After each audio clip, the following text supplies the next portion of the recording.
esta nueva confabulación, la que le cierra el ciclo Cultura en Violeta, donde estamos teniendo a mujeres protagonistas del panorama cultural y artístico de la Sarquía.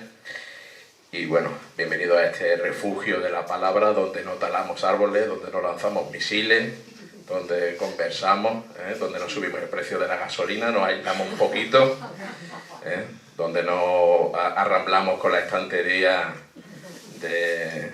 del aceite girasol y especulamos después y lo vendemos en Wallapop. Bueno, pues bienvenidas, bienvenidos a este encuentro. Y hoy tenemos con nosotros a Aurora Ordiales, arqueóloga. Bienvenida, Aurora. ¿Qué tal va esto? Sí, eso va de maravilla. Estupendo, ¿no? Eso va de maravilla. Pues nada, en esta situación en la que estamos un poco, para abrir un poco boca, donde el futuro se nos presenta incierto, donde tenemos mucha incertidumbre, ¿el pasado a través de la arqueología nos ofrece certezas o todo lo contrario?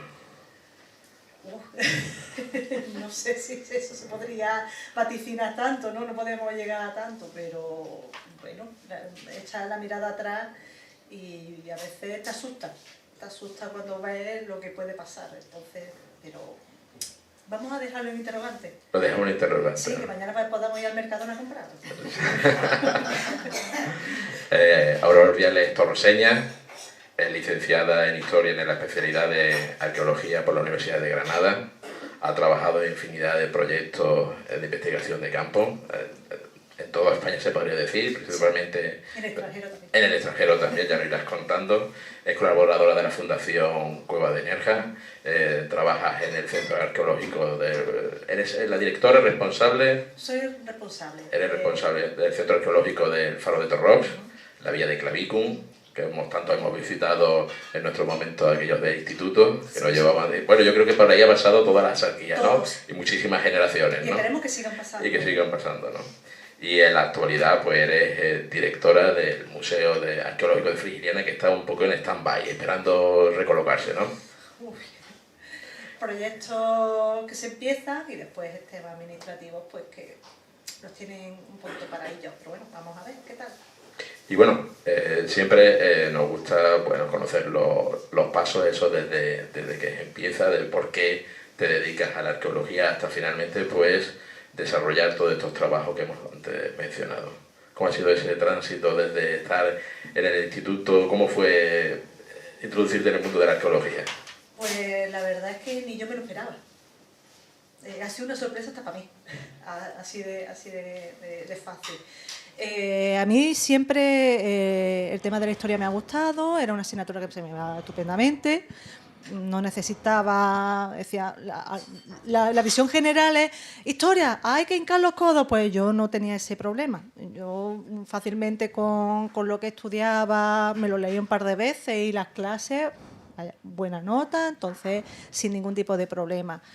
Me gustaba, me salía bastante bien y entonces, bueno, llegas al instituto, ¿qué haces con tu vida? Y bueno, era o INEF o historia, la nota no dio y he terminado en historia.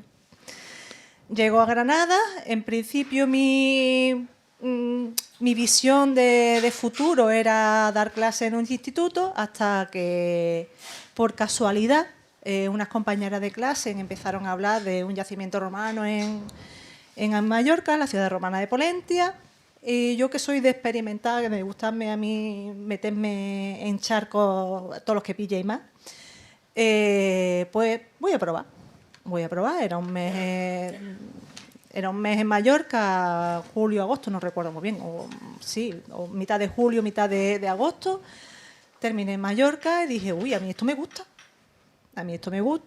y eso fue en el verano de 2000 hasta hoy día. Y cuando estabas estudiando en el instituto, en el Jorge Guillén, teniendo en cuenta la riqueza de yacimientos y de patrimonio histórico, ¿en ese momento nunca te llamó la atención? Es decir, posteriormente te has dado cuenta de esa cercanía, de esa riqueza. Es decir, en ese momento no te llamó en un momento la... Sí, me llamaba la atención, me gustaba. Yo recuerdo con agrado las excursiones que hacíamos al Muñeca, las que hicimos a Málaga, las que visitábamos el pueblo, incluso esas visitas que se hacían a la sierra y pues fuimos a la Casa de la Mina, a la casa a la Fábrica de la Luz. Y a mí aquello me impresionaba y me preguntaba, bueno, ¿esto por qué? ¿Y esto por qué? Algunos todavía hoy día no sé ni para qué sirven, pero es verdad que me llamaban la atención. Es decir, no era algo que dijera... A mí me gustaba enseñar. Me gustaba enseñar. Lo que no sabía era el qué. Y en un momento dado, pues parece que se iluminó esa parte. No he terminado enseñando, bueno, al final sí, se supone que la arqueología no tiene nada que enseñar, pero termino enseñando muchas cosas. Y bueno, hay un momento que ese interruptor se encendió y dijo, pues venga, y nada, me encontré muy a gusto en este campo, me encantaba, es muy dinámico, aunque parezca que no, cambia muchísimo, entonces soy un culo de mal asiento, entonces me va muy bien. Me va muy bien. Cambio constantemente de tercio. Sí, entonces pasaste de esa primera vocación de la enseñanza a trabajar en campo, porque la arqueología, a través, como define la RAE, ¿no? Es reconstruir el pasado a través de las huellas y de la acción que va dejando el hombre, ¿no? ¿Cómo es ese trabajo de reconstrucción, de trabajar en campo? ¿Cómo son esos primeros pasos? Bueno, nosotros realmente lo que hacemos es intentar reconstruir una parte de la historia pues de la que no tenemos documentos escritos. Entonces tenemos que tirar pues de técnicas de campo, incluso de otras técnicas que después se han ido adheriendo y que nos dan muchísima información. Pero es un mundo apasionante. Es decir, podemos empezar de una intervención en la que prácticamente es cubrir un protocolo porque hay una serie de medidas, una serie de protecciones, hasta de una intervención en la que empiezas a descubrir la historia, ¿no? Yo, por mencionar así una, cuando estuve excavando en la Villa Romana del Faro de Torró, era una intervención que a mí me hacía mucha ilusión porque era mi pueblo. Y ya no solamente eso, es que desde que excavó el farero y en los años, a principios del siglo XX, nadie había tocado aquel yacimiento. Se habían hecho algunas modificaciones, se habían hecho algunas restituciones, poca cosa más.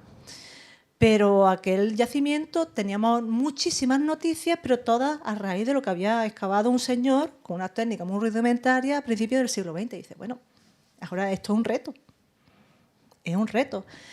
¿Y cómo comienzas con aquello? Pues se supone que haciendo una zanja y descubriendo una habitación llena de cerámica. Así empezó todo en aquel yacimiento. Es decir, de algo que se supone que está muy, muy estudiado, porque allá donde mires investigadores que toquen temas de Villa Romana vas a encontrar torros. Y de buenas a primeras, pues dices, bueno, pues ahora resulta que tengo algo entre manos que no conoce casi nadie de estas personas. Entonces, pues empiezas mirando estratos, mirando capas de tierra, vas descubriendo objetos y esos objetos todos te cuentan una historia. Todos te cuentan una historia. Y podemos saber... tenemos objetos que están depositados en el Museo Arqueológico Provincial que te cuentan una historia, pero claro, ¿cómo se sacaron esos objetos? Pues te cuentan una historia que está totalmente seccionada, está arrasada, tiene una parte que está arrasada. Y te cuenta la historia ese objeto en concreto. Pero cuando tú lo encuentras en contexto, ya la historia cambia.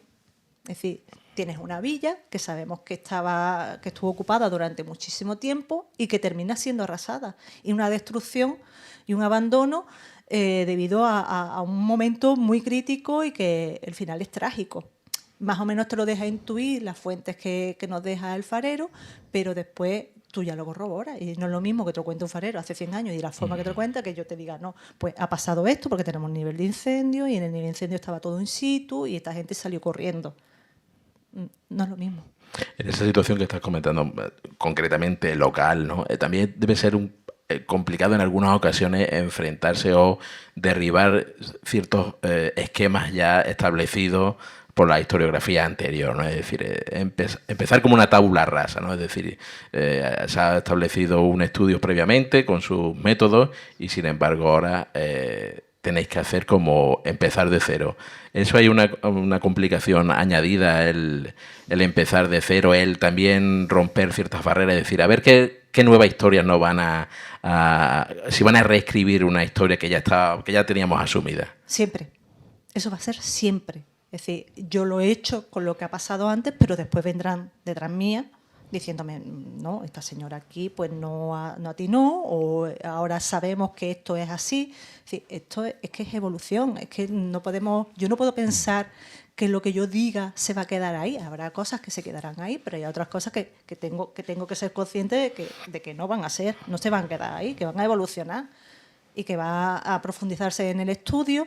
Y todo este tipo de cosas es que hay que asumirlo como investigador, como científica, ¿no? Porque yo también me considero científica.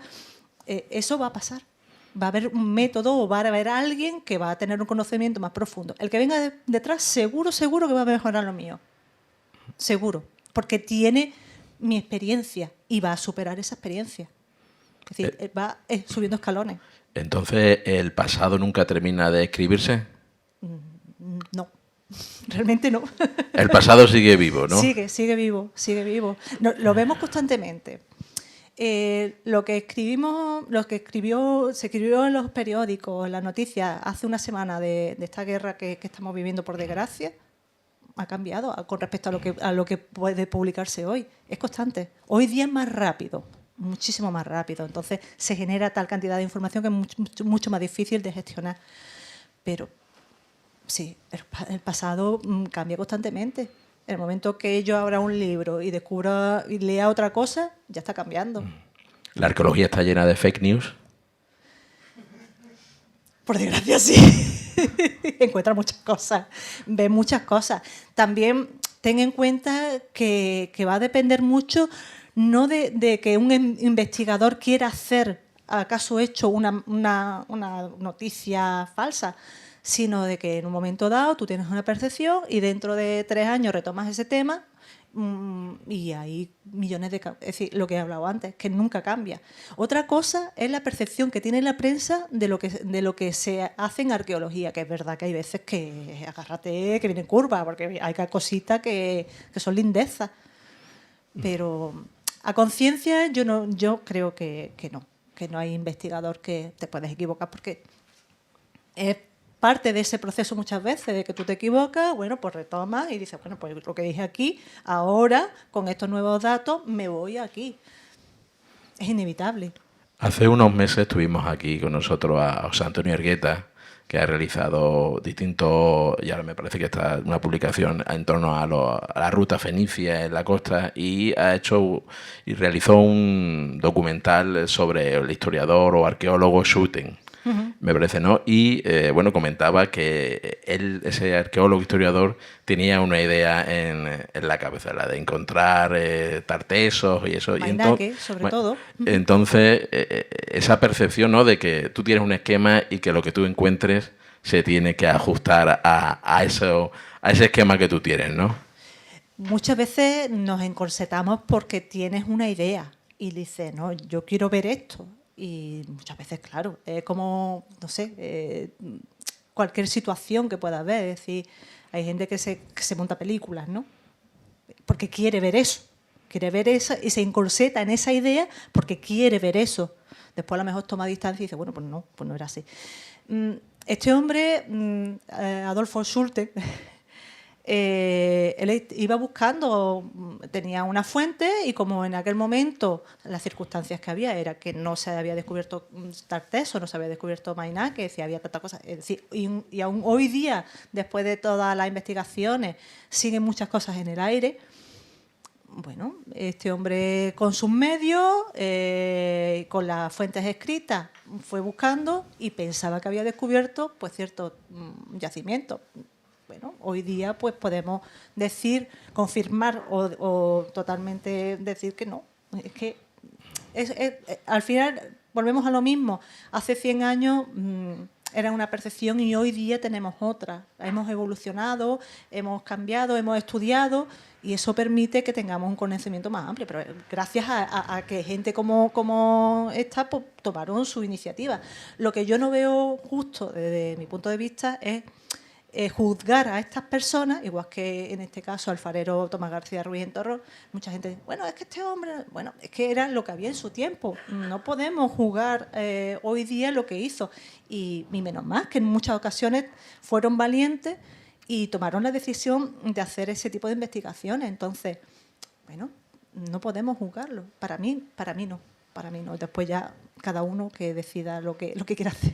¿Y en la actualidad cuál sería el proceso, protocolo, es decir, estándar desde el inicio? ¿Cómo parte el trabajo de campo desde el inicio? Es decir, ¿cuál sería el trabajo típico, es decir, a través de las instituciones? También me has comentado antes, desde particulares, ¿cuál es el protocolo típico de trabajo? Depende mucho de quién quiera y cómo quiera. Es decir, hay gente que se lo encuentra por circunstancias. Es decir, por ejemplo, aquí me estoy encontrando bastante tema Maro. Bueno, Maro, tú dices, bueno, ¿y qué tiene de arqueología Maro? El pueblo. Después alrededor, evidentemente, hay un montón de cosas. Bueno, pues está protegido. O Frigiliana. ¿Qué tiene Frigiliana? ¿El casco histórico de Frigiliana de arqueología? Pues sí, hay que protegerlo, está protegido, tiene una serie de protecciones y, por lo tanto, si tú quieres seguir, ¿no? Antes estábamos hablando aquí de cómo está Frigiliana y tal, que es un pueblo blanco, que estas cosas hay que mantenerla, esa arquitectura, esa tradición.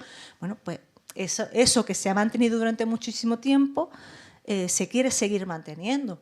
Pues mira por dónde tiene que intervenir un arqueólogo. Bueno, nada, si tenéis alguna cosa en Frigiliana o en Maro, que vaya, que lo sigo haciendo, ¿eh? Entonces, pues sí. Entonces, eso va a la administración te da visto bueno o no a lo que tú quieres hacer. Por ejemplo, alguien quiere hacer en su casa, tiene la fachada hecha polvo y quiere rehabilitarla. Bueno, pues tiene que seguir una serie de parámetros, un protocolo en el que te tienen que autorizar sí o no lo que vas a hacer. Y después dicen, bueno, ¿y ahora cómo hacemos esto? Pues tan fácil como que hay una delegación territorial que te autoriza una intervención arqueológica. Y dice, bueno, ¿qué tiene que ver una intervención arqueológica que se supone que en el suelo? Bueno, pues ahora hay una cosa que podemos llamar pues arqueología de la arquitectura o arqueología vertical. Es decir, que lo que tú estás viendo en la pared, pues se tiene que mantener. Se tiene que mantener. ¿Por qué? Porque muchas veces dice, bueno, pero si eso, la constructora y tal, es que yo no es por nada. Pero no, es que aquí me quedaría muy bien en la fachada unos números de azulejos. Y te dicen, no, si es que esto no está permitido. O quiero poner un buzón del IKEA. Pues todas esas cosas, gustos, colores, pero hay ya una protección que está ya determinada por parte de la administración local y autonómica, y eso es lo que hay que proteger. Entonces, ese sería el caso más normal de una intervención de este tipo, que te las encuentras, pero también está quien en el centro de Málaga, que tiene su PEPRI, que tiene su protección, y dice, bueno, pues que este edificio que lleva tanto tiempo abandonado y que ya está pues para tirarlo abajo, pues te tienen que autorizar primero a tirarlo abajo porque no tiene ningún tipo de interés, tienes que demostrarlo siempre. Esto es como cuando tú te acusan de algo, ¿no? Para meterte en la cárcel te tienen que demostrar que tú eres culpable. Pues esto es igual siempre. Aquí que tienes que demostrar que... Sí, que yo soy buena. Ajá. Y que hay... Es decir, que el edificio no es válido o que no es válido desde el punto de vista arqueológico o que tiene que... Bueno, yo he querido hacer la broma, pero lo que tienes que demostrar primero que el edificio no tiene un interés. Es decir, eso ya se supone que lo tiene que tener ya catalogado. Tiene que tener tu catálogo y te diga, este edificio tiene pintura, no puedes tocar la fachada, o si tiene una protección integral, una protección arquitectónica, es decir, ya eso depende. Y después, si te permiten echarlo abajo, pues yo quiero hacer un sótano porque tengo que meter mi coche. En el centro de Málaga, ¿dónde metes el coche? Pues evidentemente todo el mundo quiere una cochera en el centro de Málaga. ¿Qué es lo que pasa? Que no, lo normal es que debajo una ciudad, un yacimiento vivo, porque Málaga es un yacimiento vivo, ya lo vemos, teatro romano, el Guerrero, millones de cosas, ¿no? Entonces, debajo tienes cosas. ¿Qué pasa? Pues que eso, dice, bueno, yo quiero hacer 2 plantas de sótano para meter coches.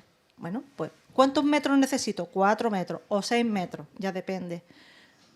Excavación arqueológica.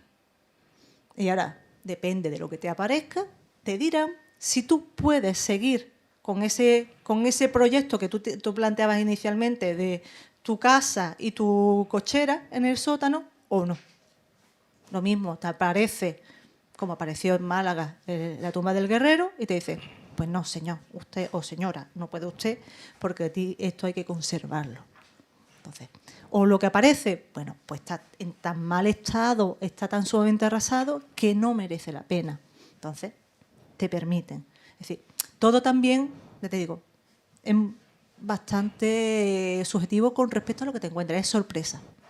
Y en ese sentido hay una mayor sensibilidad por parte de la sociedad, antes aquellas leyendas de que se encontraba, empezaba una máquina por la mañana, por la noche, se movía en las tierras para que nadie supiera. ¿Eso ya ha cambiado todavía? Es decir, la arqueología o el encontrar un yacimiento es un valor añadido. Mira, tú quieres una cochera para meter tu coche. Y todo lo que venga detrás, pues te cuesta trabajo asimilarlo. A ver. Entonces, lo que pasa es que como ya hay una normativa que te respalda, entonces tú le dices, bueno, pues peleate con el ayuntamiento. Entonces, pelearse con el ayuntamiento, nada de la China. Ya tiene que ir con otras cuestiones. Entonces, es a base de normativa y de legislación, pero asimilarlo como tal es muy complicado. No, es muy difícil encontrar un propietario que te diga, no, es que yo quiero encontrar cosas porque quiero ponerlo en valor. Eso es muy difícil. A ver, en Málaga hay un caso de los que llevan el Museo del Vidrio y del Cristal, que ellos quisieron ampliar y, bueno, ellos lo que querían realmente era encontrar. Pero esos casos, muy pocos. Sí, lo hay que quieren encontrar y no encuentran, ¿no? Los que buscan. Sí, hay algunos que quieren encontrar y no encuentran. Pero también lo hay que quieren encontrar y van donde no tienen que ir. ¿Y esa situación en la Sarquía cómo se encuentra? Es decir, hay mucho conflicto, es decir, entendemos que la presión urbanística e inmobiliaria en esta zona es bastante importante. Entonces, no sé si hay una presión tanto institucional o ya desde las instituciones entienden que los yacimientos que se puedan encontrar es un valor añadido más allá de un ordenamiento urbanístico.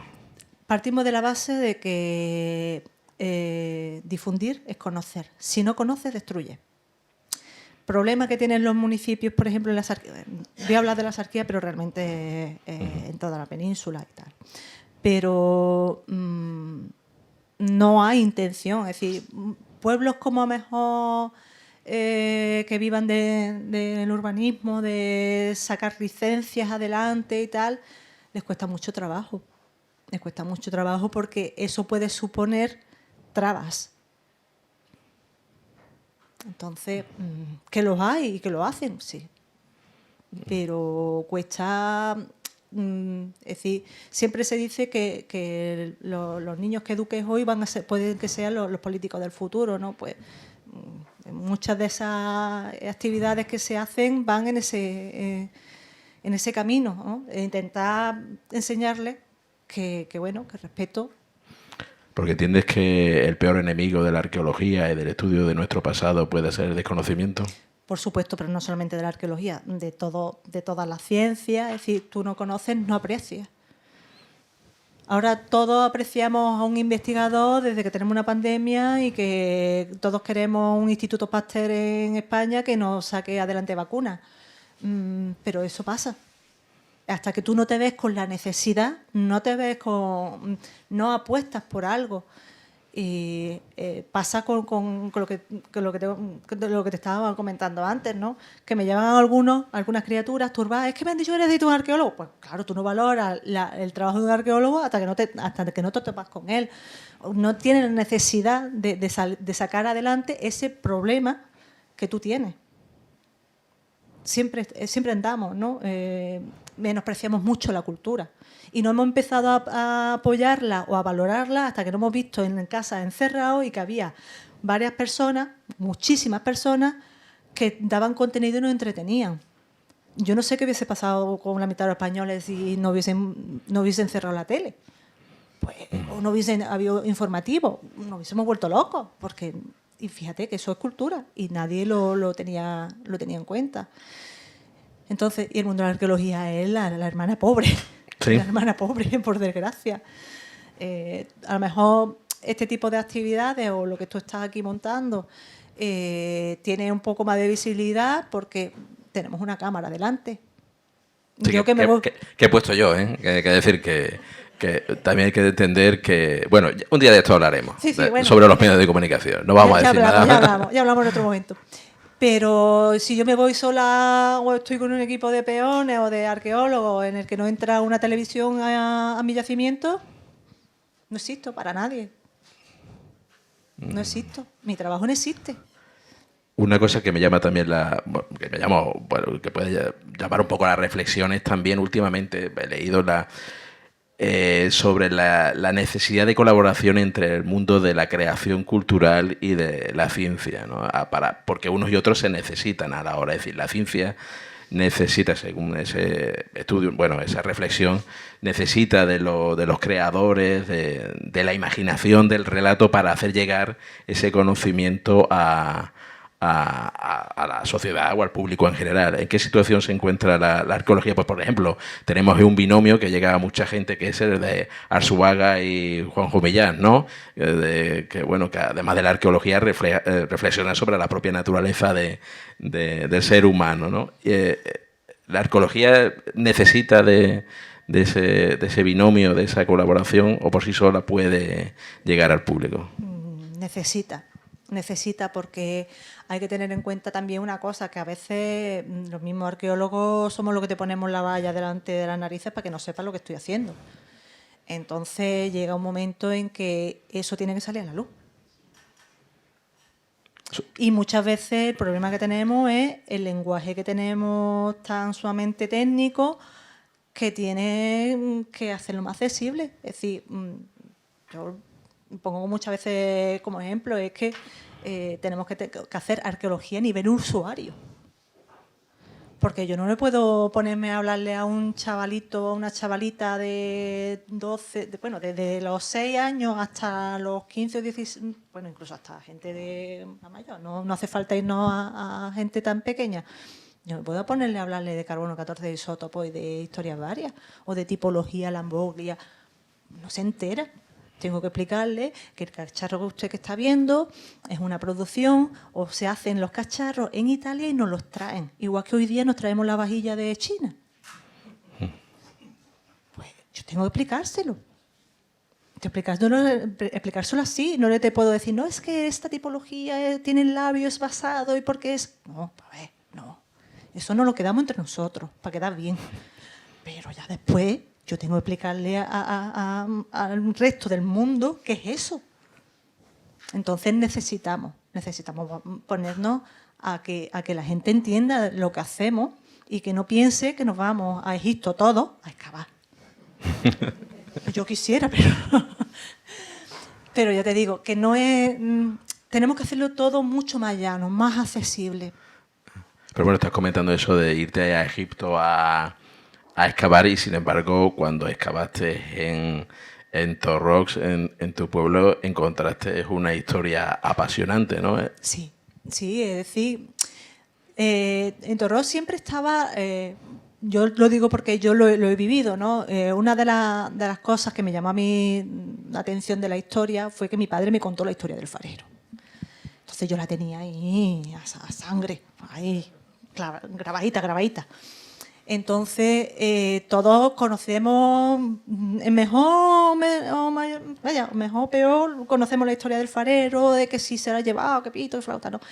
Entonces, que tú te encuentres en tu pueblo este hallazgo, oye, pues claro que me da alegría, claro que sí.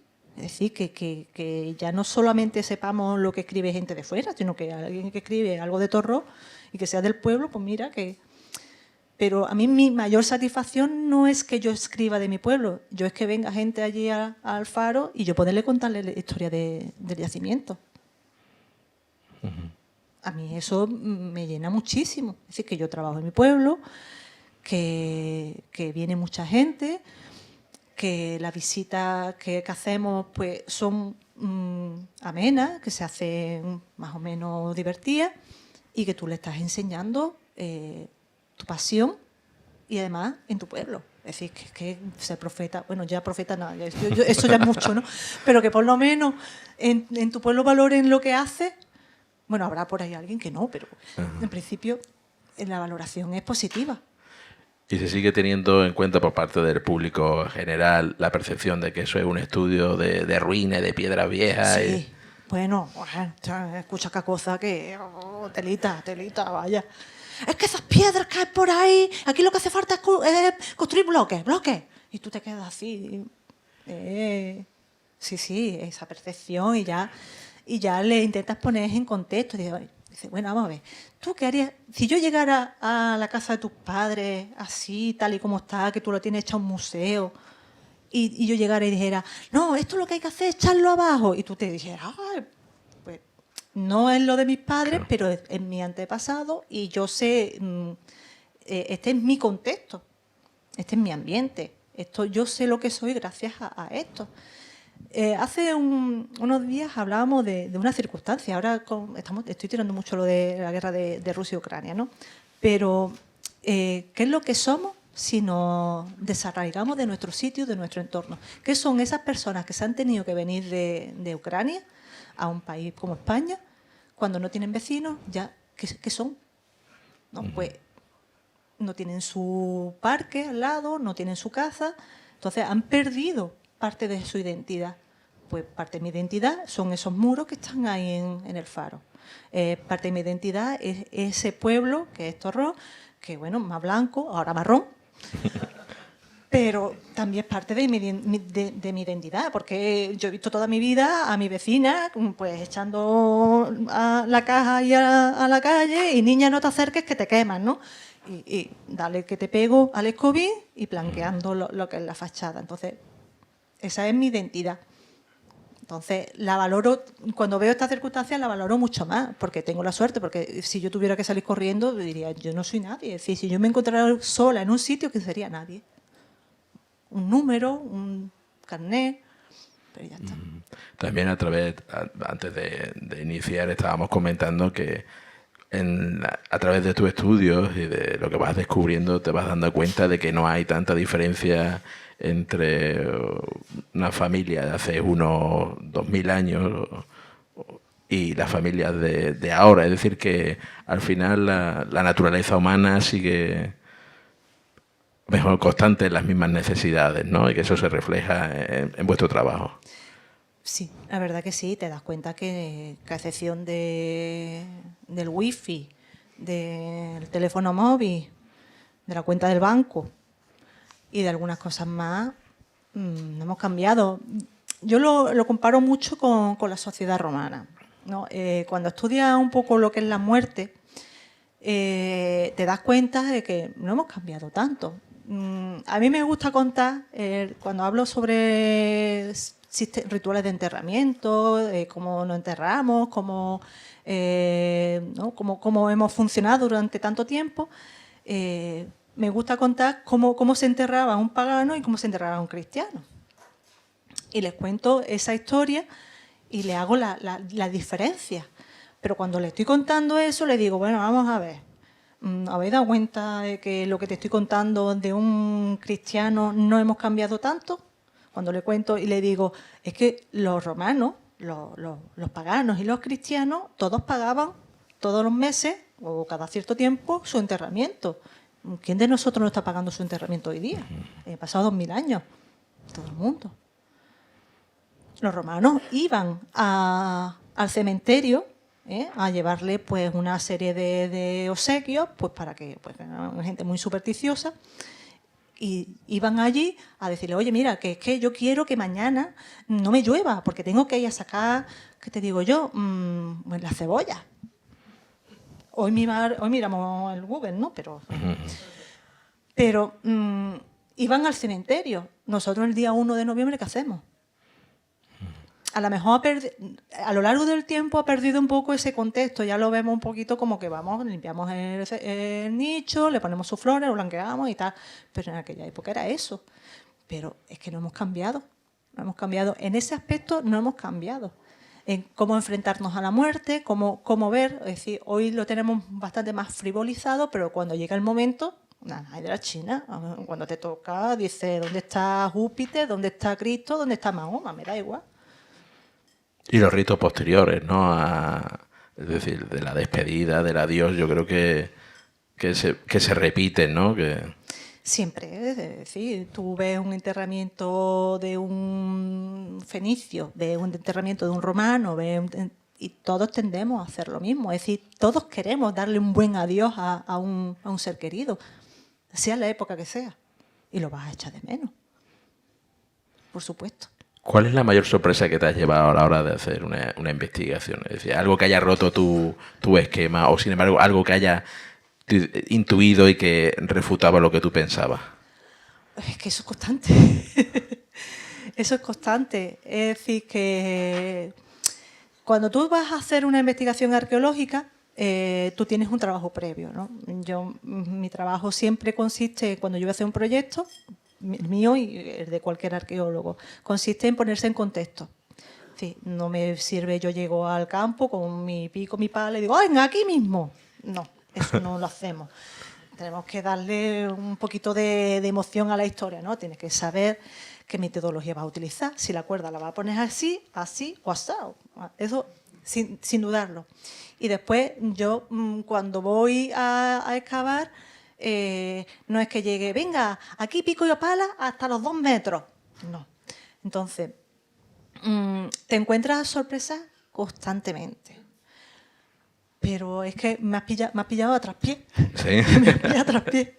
Hombre, te puedo decir la última. La última sí que es verdad que fue la más espectacular. Esa ha sido la que me ha roto todos los esquemas habido y por haber. Y he podido ver bastantes cosas. Entonces, lo de la última que tuve, la intervención de Algarrobo, ha sido de esto no lo hemos visto nunca. Y hay un paralelo que es el depósito del Zacatín, que tuve la fortuna de poder ver esos materiales porque estuve en el museo como colaboradora limpiando materiales, y aquello ya me sorprendió pues verlo in situ mucho más. Porque cuando hacéis esas sorpresas os tenéis que ser prudentes, ¿no? Cuando hacéis un descubrimiento que vosotros reconocéis en un primer momento que bueno, más allá de lo que esperabais vosotros posteriormente, es decir, no podéis lanzar las campanas al vuelo, sino que ¿cuál es el proceso después de llevarse uno la sorpresa y decir, uy, lo que me he encontrado? A ver, el proceso de descubrimiento es muy paulatino, muchísimo. Porque no es una pirámide que tú estás descubriendo, es decir, que hace así y ya está. No, es muy lento, pero después es muy tranquilo y bueno, aquí sí que he hecho las persianas abajo. Porque como arqueólogo no solamente tienes que tener en cuenta el descubrimiento, tienes que tener en cuenta la conservación, el expolio y una serie de factores que siempre están alrededor. ¿El expolio se sigue manteniendo? Es decir, Muchísimo. Lo que pasa es que nosotros aquí en la Sarquía estamos un poquito como que eso no nos toca. Como que los yacimientos no se expolian, pero sí se expolian. Más de lo que nos pensamos. Muchísimo, vaya, es que por desgracia es así. Además es que hay, lo mismo mañana me encuentro una denuncia, ¿no? Pero te encuentras con que los mismos expoliadores tienen entre ellos sus redes y saben los sitios, conocen mejor. Es una estructura organizada, ¿no? Totalmente, es que esto, vaya, parece la mafia rusa. Es tremendo. Muchas veces nos sorprendemos cuando sale la noticia y vemos lo que saca el telediario, saca la noticia y ves allí el mercadillo con todas las piezas y tal. Te sorprende esas cosas, pero es muchísimo más común de lo que nos pensamos. A ver, que es tan fácil, según legislación, tan fácil como que tú vas a un yacimiento, te encuentras un trozo de cerámica y te lo metes en el bolsillo. Eso ya es expolio. Eso ya es expolio. Afortunadamente también hay un camino de vuelta, que esos expolios de décadas y años y hace mucho tiempo están volviendo ahora a las instituciones, ¿no? De que había esa inconsciencia un poco y decía, bueno, pues esto me lo he encontrado y ahora esto lo tenía por aquí mi padre guardado y ahora qué hago yo con esto, ¿no? Y vuelve, pero ¿son las menos? Es muy difícil. muy difícil porque hay que tener en cuenta que la legislación española que ya nos protege del expolio es del 85. Entonces, antes se ha hecho de todo. Se ha hecho de todo. Incluso te lo amparaba la ley. Hasta, no recuerdo muy bien, pero hasta 1920 me parece que es esa ley en la que ya se empieza a valorar que lo que tú te estás encontrando, esos restos de tu antepasado, no son de quien los encuentra, sino de todo. Porque claro, ¿esto de quién es? Y lo puedes reclamar tú, lo puedo reclamar yo y lo puedes reclamar cualquiera. Esto no es una moneda de 5 duros que te has encontrado, bueno, 5 duros, de 2 euros, ¿no? Que te has encontrado en la calle. Es algo que no sabe, que puede ser de mis antepasados, de los tuyos, o no sabemos de quién. Entonces, es complejo, es muy complejo. Entonces, ahí es donde está un poco el paradigma, ¿no? Es decir, bueno, vamos a intentar recuperar, ¿no? Ese claustro que está en Nueva York de Vélez Rubio y muchísimas cosas, ¿no? Entonces teníais ese proceso de cautela, de trabajo un poco, como dices tú, de persianas echadas para que, bueno, no salte la liebre o para que vosotros trabajéis, porque eso también puede ocurrir, que haya presiones institucionales para conducirlas en un sentido que, bueno, ahora después hablaremos sobre la relación entre arqueología y turismo. El tema de presiones no es tanto. Es más, quiero quitarlo ya de en medio porque no sé lo que me voy a encontrar mañana y quedarte la noche sin dormir y digo, pero vamos a ver qué hago. ¿Me voy con el coche y hago allí guardia? Pues casi. No me he encontrado de todo, es decir, de cosas que en plan de que te encuentras una megatumba y tenés que decir, venga, que ya hemos terminado la intervención, cerrar, quitar peones del medio y las tumbas excavarlas poco a poco. Es decir, ¿eso ha pasado? O coger los peones, mandártelos a otra zona del yacimiento y tú intentas quitar. Estoy diciendo quitar, ¿sabes? Es documentar. Pero en esos momentos muchas veces no piensas en documentar, piensas en salvar. Tiene que ser duro esos momentos, ¿no? Muy difíciles. Son muy difíciles. Es un estrés horrible. Es un estrés horrible porque te encuentras con que te puedes encontrar pues con que te han reventado el yacimiento, con que se han llevado, y estás perdiendo no la pieza o lo que puedes hacer, es el contexto. Es que yo no he podido echarle la foto, no he podido grabarlo, no he podido dibujarlo, no he podido hacer millones de cosas. Entonces es un estrés, es decir, de llegar al día siguiente y como veas así el alambrecillo mal, ya estás con la paranoia. Ya dices, ¡ay, quién ha entrado! Ya es agobiante, ¿eh? Porque la financiación de esos proyectos normalmente a cargo de quién corren esa financiación. Bueno, a ver, lo normal es que sean particulares. Sean particulares que se encuentran con una circunstancia, bueno, puedes hacer un camino, puedes hacer un apero, puedes hacer una balsa, puedes plantar olivos, aguacates, mangos. Te puedes encontrar en esas circunstancias. Y después están las que son obra pública. Entonces, obra pública es una presión enorme. Porque tenéis vuestros plazos. Sí, es decir, yo recuerdo mi primer trabajo como arqueóloga, qué buen recuerdo, en el altiplano granadino. Allí las circunstancias muy difíciles y era en plan de, como saquemos algo, al jefe de obra y al jefe de no sé qué le puede dar un infarto. Así, literal, ¿eh? Literal, al señor ya le había dado un amago de infarto y ya era como que, ¿qué hago? ¿Qué hago? Y te encuentras con una presión extra, aparte de intentar hacer tu trabajo, de que haya una vida. Es decir, ya estamos hablando de una vida. Y se supone que la ley de patrimonio primero te dice que lo primero es la vida humana. Y dice, bueno, entonces, ¿qué hacemos? Claro, qué paradójico, ¿no? Es decir, que alguien te encarga un trabajo y el que te lo encarga está pensando en que te salga mal el trabajo, cuando tú quieres que te salga bien, ¿no? Sí, a veces es difícil. A veces dices, ay, por favor, que no me salga nada. Sí, porque es decir, si alguien te llama es porque tiene un proyecto urbanístico y tú, en cierto modo, ¿tú qué deseas? ¿Que te aparezca algo o que no te aparezca nada? Yo lo que quiero es hacer bien mi trabajo. Personalmente, yo lo que quiero hacer bien mi trabajo.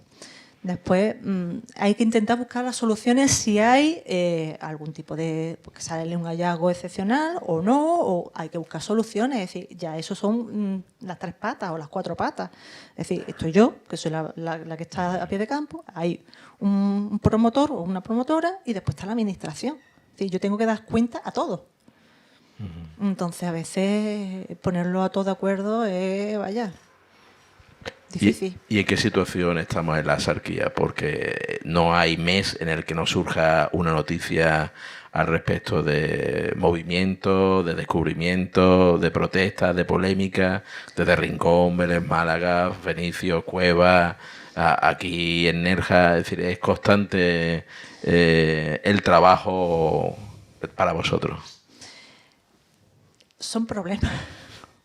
Son problemas, son calentamientos de cabeza en el sentido de que tú quisieras que esto tuviera la comprensión de todo el mundo, pero a veces es muy difícil, evidentemente.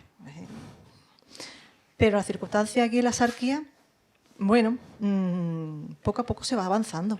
Porque, bueno, uno desde fuera, desde la persona de la calle, es consciente de que en la Sarquía tenemos una riqueza y variedad extraordinaria, es decir, desde las cuevas, el paso de los fenicios, la búsqueda por ahí del hombre de Neandertal, que no sé si la han encontrado. Aquí en la Sarquía ya... Sí, claro. Sí hay, ¿no? Sí, el boquete de Zafarraya. El boquete de Zafarraya, es decir es que... aunque es de Zafarraya, pero la cueva está en Alcaucín, ¿vale?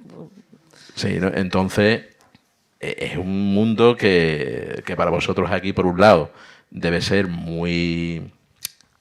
de una satisfacción el poder trabajar en esta zona, pero por otro lado también de una exigencia muy grande, ¿no? A ver, lo bueno que tiene la Sarquía es que hay mucho por hacer. Está todo por hacer.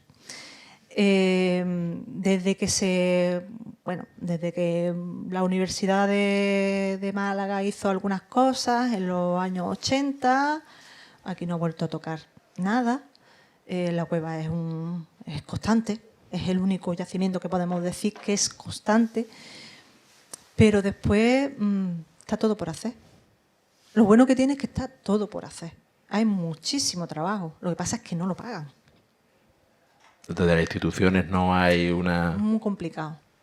Si no fuera porque la cueva tiene una fundación que tiene una buena financiación, el resto cuesta. Bueno, Torros tiene ahí el centro, pero después a nivel arqueológico hay que trabajarlo. Vélez está igual, tiene instituciones que están detrás, pero después los yacimientos hay que ir trabajándolos. Por ejemplo, un caso es el de los toscanos, que ahí se verán en las visitas que a través del SAC había estado organizando, y también de concienciación y de reivindicación de un espacio que estaba, bueno, en un primer momento no habían trabajado en él, pero se había abandonado y estaba... Pues precisamente Toscano desde los años 80 no se vuelve a tocar. Entonces estamos hablando que prácticamente 40 años que sale el Instituto Arqueológico Alemán de allí, pues no se ha vuelto a hacer nada. A no ser que, bueno, pues lo típico, que voy a hacerme una casa, voy a hacerme un apero, voy a hacer un carril, a excepción de esas cosas, pero a nivel de investigación, de proyecto general de investigación, es decir, alguien quiere decir, quiero estudiar este yacimiento. Es que ni siquiera lo que es la puesta en valor, que sería lo adecuado. Lo que se hace, el trabajo que se está haciendo ahí con la SA de la puesta en valor de los yacimientos y tal, va por ese camino. Es decir, hay unos yacimientos que son pioneros, que son referentes en el Mediterráneo occidental. Es decir, si quitamos Cádiz, que está ahí, evidentemente la gran metrópoli, pero Toscano después es la gran metrópoli, el gran yacimiento que tenemos en la zona, y está hecho una pena. A mí, yo hago la visita, pero muchas veces digo, a veces yo no sé porque las visitas son muy satisfactorias, la gente que viene está interesada, te pregunta, son gente que le gusta. Y si no fuera por esa satisfacción, si yo tuviera que hacer esa visita todos los días sola, me moría de pena. Me ponía al lado de las chumberas que tan caía. Porque de ahí también es la reflexión de la importancia que tiene movimiento popular, es decir, la presión ciudadana a la hora de reivindicar el valor. Es decir, en el caso del SAC en Vélez Málaga, el caso aquí de la voladora y recientemente de la Constitución de Entrecaña, es decir, de exigencia a las instituciones de la importancia para poner en valor ese patrimonio. Es que yo creo que el papel de las asociaciones es muy importante. Es muy importante porque lo normal es que sean gente que conocen, que sepan, que conozcan el valor de ese patrimonio. Ya no vamos a hablar ni de yacimiento arqueológico, sino de patrimonio en general. Y si no fuera por esas asociaciones, aquí nadie conocería ni los ingenios, ni en Vélez Las Claras, los yacimientos fenicios. Si no fuera por esas asociaciones, no. Es que son las que le lleva a la gente el patrimonio. Son los que hacen que el patrimonio le llegue a la gente y que se interesen. Porque lo mismo, bueno, pues te puedes tener ahí alguna cosita, pero el interés, el poder acercarte, porque yo puedo estar de pasada. Yo puedo hacer aquí una intervención, o puedo estar excavando, puedo estar haciendo cualquier cosa, pero yo estoy de pasada. Pero las asociaciones son la de ese pueblo, son gente que se interesa. Entonces, ahí ese es el germen del interés y de la protección. Entonces, es que sí, es que hay que fomentarlo. Y sin embargo, entra un poco en contradicción ese abandono, esa falta de interés, también con el sacar pecho de manera que sea un atractivo o turístico, ¿no? Es decir, por un lado, reclamamos que nuestro patrimonio histórico es un atractivo turístico, pero sin embargo el esfuerzo institucional hacia ese patrimonio pues no es todo lo importante que debería ser, ¿no? Mira, yo sin desmerecer a nadie, pero nos pensamos muchas veces que el patrimonio cultural es el Thyssen, el Museo Picasso y para de contar. Entonces, yo las cuestiones que muchas veces le planteo a la gente, digo, vamos a ver, tú cuando vas a Italia, ¿a qué vas? O a Roma. O tú te vas a Milán a ver la fábrica de la Fiat. No, tú no vas. O al Starbucks a tomarte un café, ¿no? Exactamente. Es decir, tú no vas a ver la fábrica de Volkswagen en Alemania, vas pues a Berlín, vas a Colonia, vas a ciudades que te apetezca visitar. Si por ejemplo, estas ciudades, o Roma, por ejemplo, que es la que tuvieran el Coliseo hecho lleno de hierbajos y sin un guía y sin el típico centurión allí vestido cutre y para hacerte la foto, pues mira, pues no. Pero nos pensamos que ir a hacer escultura es irte al Prado, es irte al Thyssen, es irte... A mí me apetece ir a ver cuadros, sí. Si Rosa me pillaba y me mataba. Pero, a ver, sí, también, pero a mí me apetece también darme un paseo por una ciudad que sea bonita, que tú descubras, es decir, arquitectura, que descubras arte, que descubras botánica, que descubras cosas en tu visita, que no sea todo el masticado, ahí venga, que te viene la guía y tú venga como con el chino delante. No, a ver, también apetece, ¿no?, descubrir. Si se lo damos a la gente todo masticado, como que pierde el encanto. Tienes que darlo a conocer, ¿no? Pero que tú le digas, por ejemplo, ahora que llega a Frilene, que se lo encuentren marrón. ¡Oh, qué sorpresa! Tú también, además del trabajo de campo, también eres directora del Museo Arqueológico de Frigiliana, que aunque ahora esté en stand-by. Por ahí aparece una fotografía donde se te ve también en las labores de directora, también de limpiar los cristales. No sé si con un producto especial o con el de... Colocón. Sí, bueno, es lo que tienen instituciones pequeñas. Siempre pasa estas cosas, ¿no? Cuando hay una institución pequeña, pues lo mismo está limpiando vitrinas que dando una charla que presentando a alguien. Es lo que hay, ¿no? Lo mismo te vas cambiando, ¿no? Como si estuvieras en el backside, te tuvieses ahí todos los trajes posibles para poder en cada momento ver lo que te pones, ¿no? Tiene un interruptor que te va poniendo modo, ¿no? Ahora toca. Modo directora, modo limpiadora, modo presentadora. Los filtros, ¿no? Los filtros. Pues más o menos así. Entonces, pues toca eso.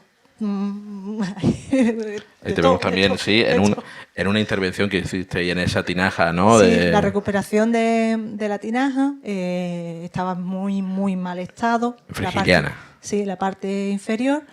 Y claro, se quería sacar de ahí porque corría peligro de que alguien tuviera la brillante idea de hacerse un selfie, ahora que no están de moda, y que se lo cargara o subirse, ¿no? Sí, sí, por un selfie uno... Sí, con mucha suerte caía adentro y no queremos pensar en cosas malas y que se quedara la criatura encerrada.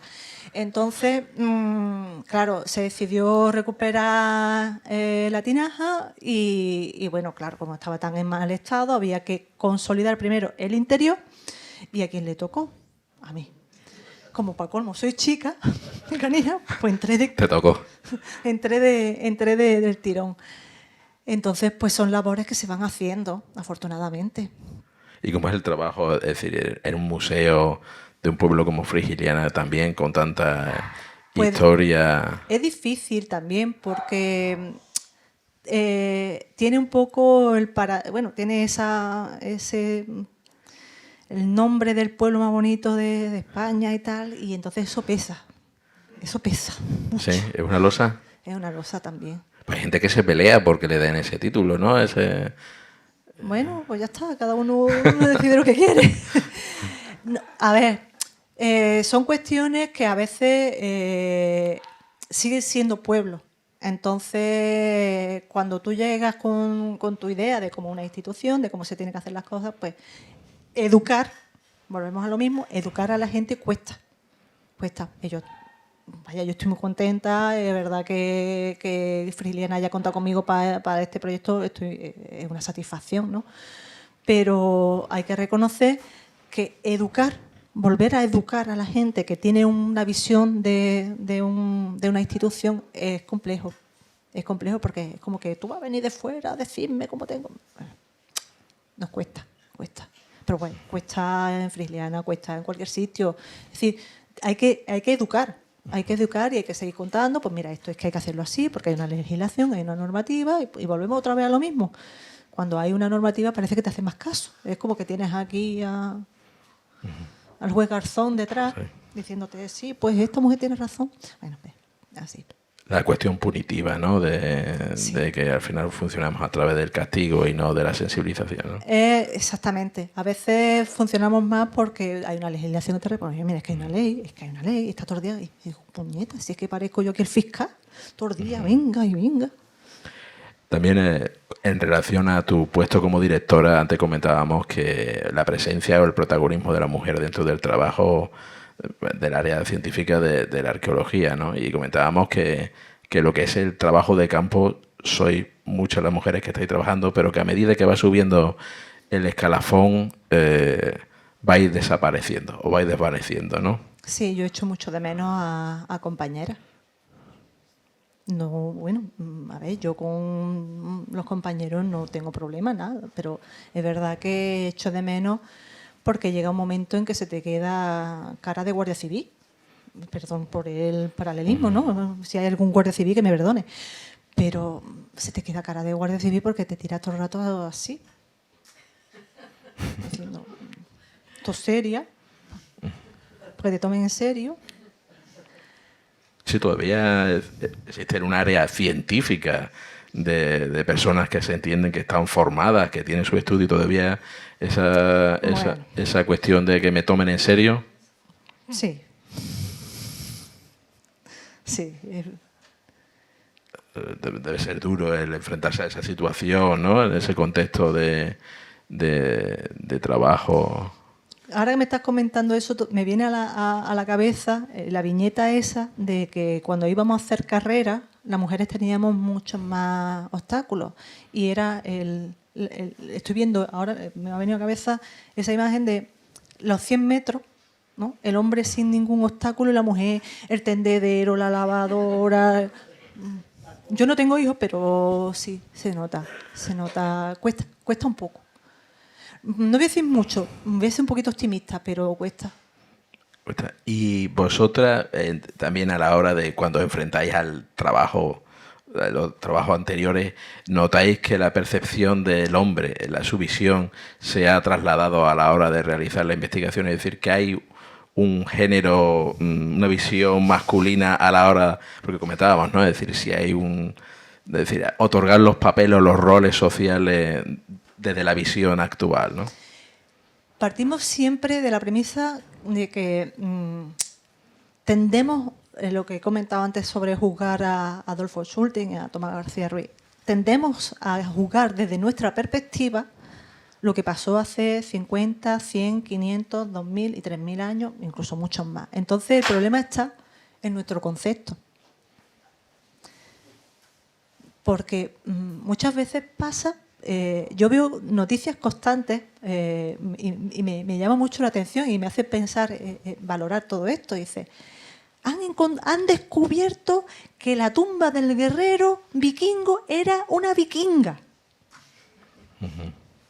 Menos mal que ha venido un antropólogo o una antropóloga física y ha dicho, no, que esto era una muchacha. Pero claro, la percepción nuestra es que si tú veías un enterramiento de armas, de 800.000 cosas y espectacularmente buena, era un hombre. ¿De quién es el problema? ¿Quién tiene más la percepción? ¿Quién lo ha estudiado? ¿Quién lo ha visto? ¿O la vikinga que le enterraron ahí a la criatura? ¿Y esos moldes todavía es complicado de tirar abajo y ampliar mira? A ver, hay ahora muchas corrientes que hablan de lo de la arqueología de género. Bueno, yo entiendo que, bueno, estas circunstancias son de revisar. Pero, ¿revisar cómo? Yo estudio y cuando yo estudio yo no estoy viendo, es decir, a nivel arqueológico, yo no veo género para mí. Yo no me planteo si Pepita, la que está en el museo, fregaba la cueva, hacía la comida, barría la cueva, sacaba a los niños a... Yo no me lo planteo, yo me planteo... O era la que pintaba, ¿no? O era la que pintaba, ¿no? Es decir, a ver, yo no me lo planteo, yo me planteo una Pepita, pues que si tiene artrosis en las manos, pues que tuviera que hacer trabajos manuales. Pero si está enterrada con una cerámica al lado, yo no me planteo... Bueno, Pepita no podía tener cerámica al lado. Yo no me planteo si los objetos que la rodean sean siles, sea mejor algún tipo de adorno o lo que sea. Yo no me planteo si es que lo ha hecho ella o lo ha hecho otro. Yo me planteo que es un elemento neutro como investigador. Si después hay un elemento físico me dice, no, es que esto era una señora, un señor. Yo no me dedico a eso. Me dedico a investigar, a construir una historia a través de lo que yo estoy viendo. Si ahora ya hay unas corrientes que dicen que hay que poner en valor a la mujer, pero si tengo evidencia sí, si no, no. Porque existe la tentación de rellenar los huecos en blanco. Sí. Yo de hecho en el Centro de Interpretación del Faro hay un panel que me resulta un poco chocante, porque es la señora de la villa o algo era por el estilo. Me digo, hombre, había una señora aquí, claro, pero el papel no lo sabemos. Lo mismo era la que manejaba todo el cotarro y no lo sabemos. Y se lo atribuimos al hombre. Es que muchas veces tenemos que tener en cuenta que tenemos la historia totalmente seccionada y lo que interpretamos somos nosotros. Si yo interpreto que eso es hombre o es mujer, el problema es mío, que lo estoy interpretando yo.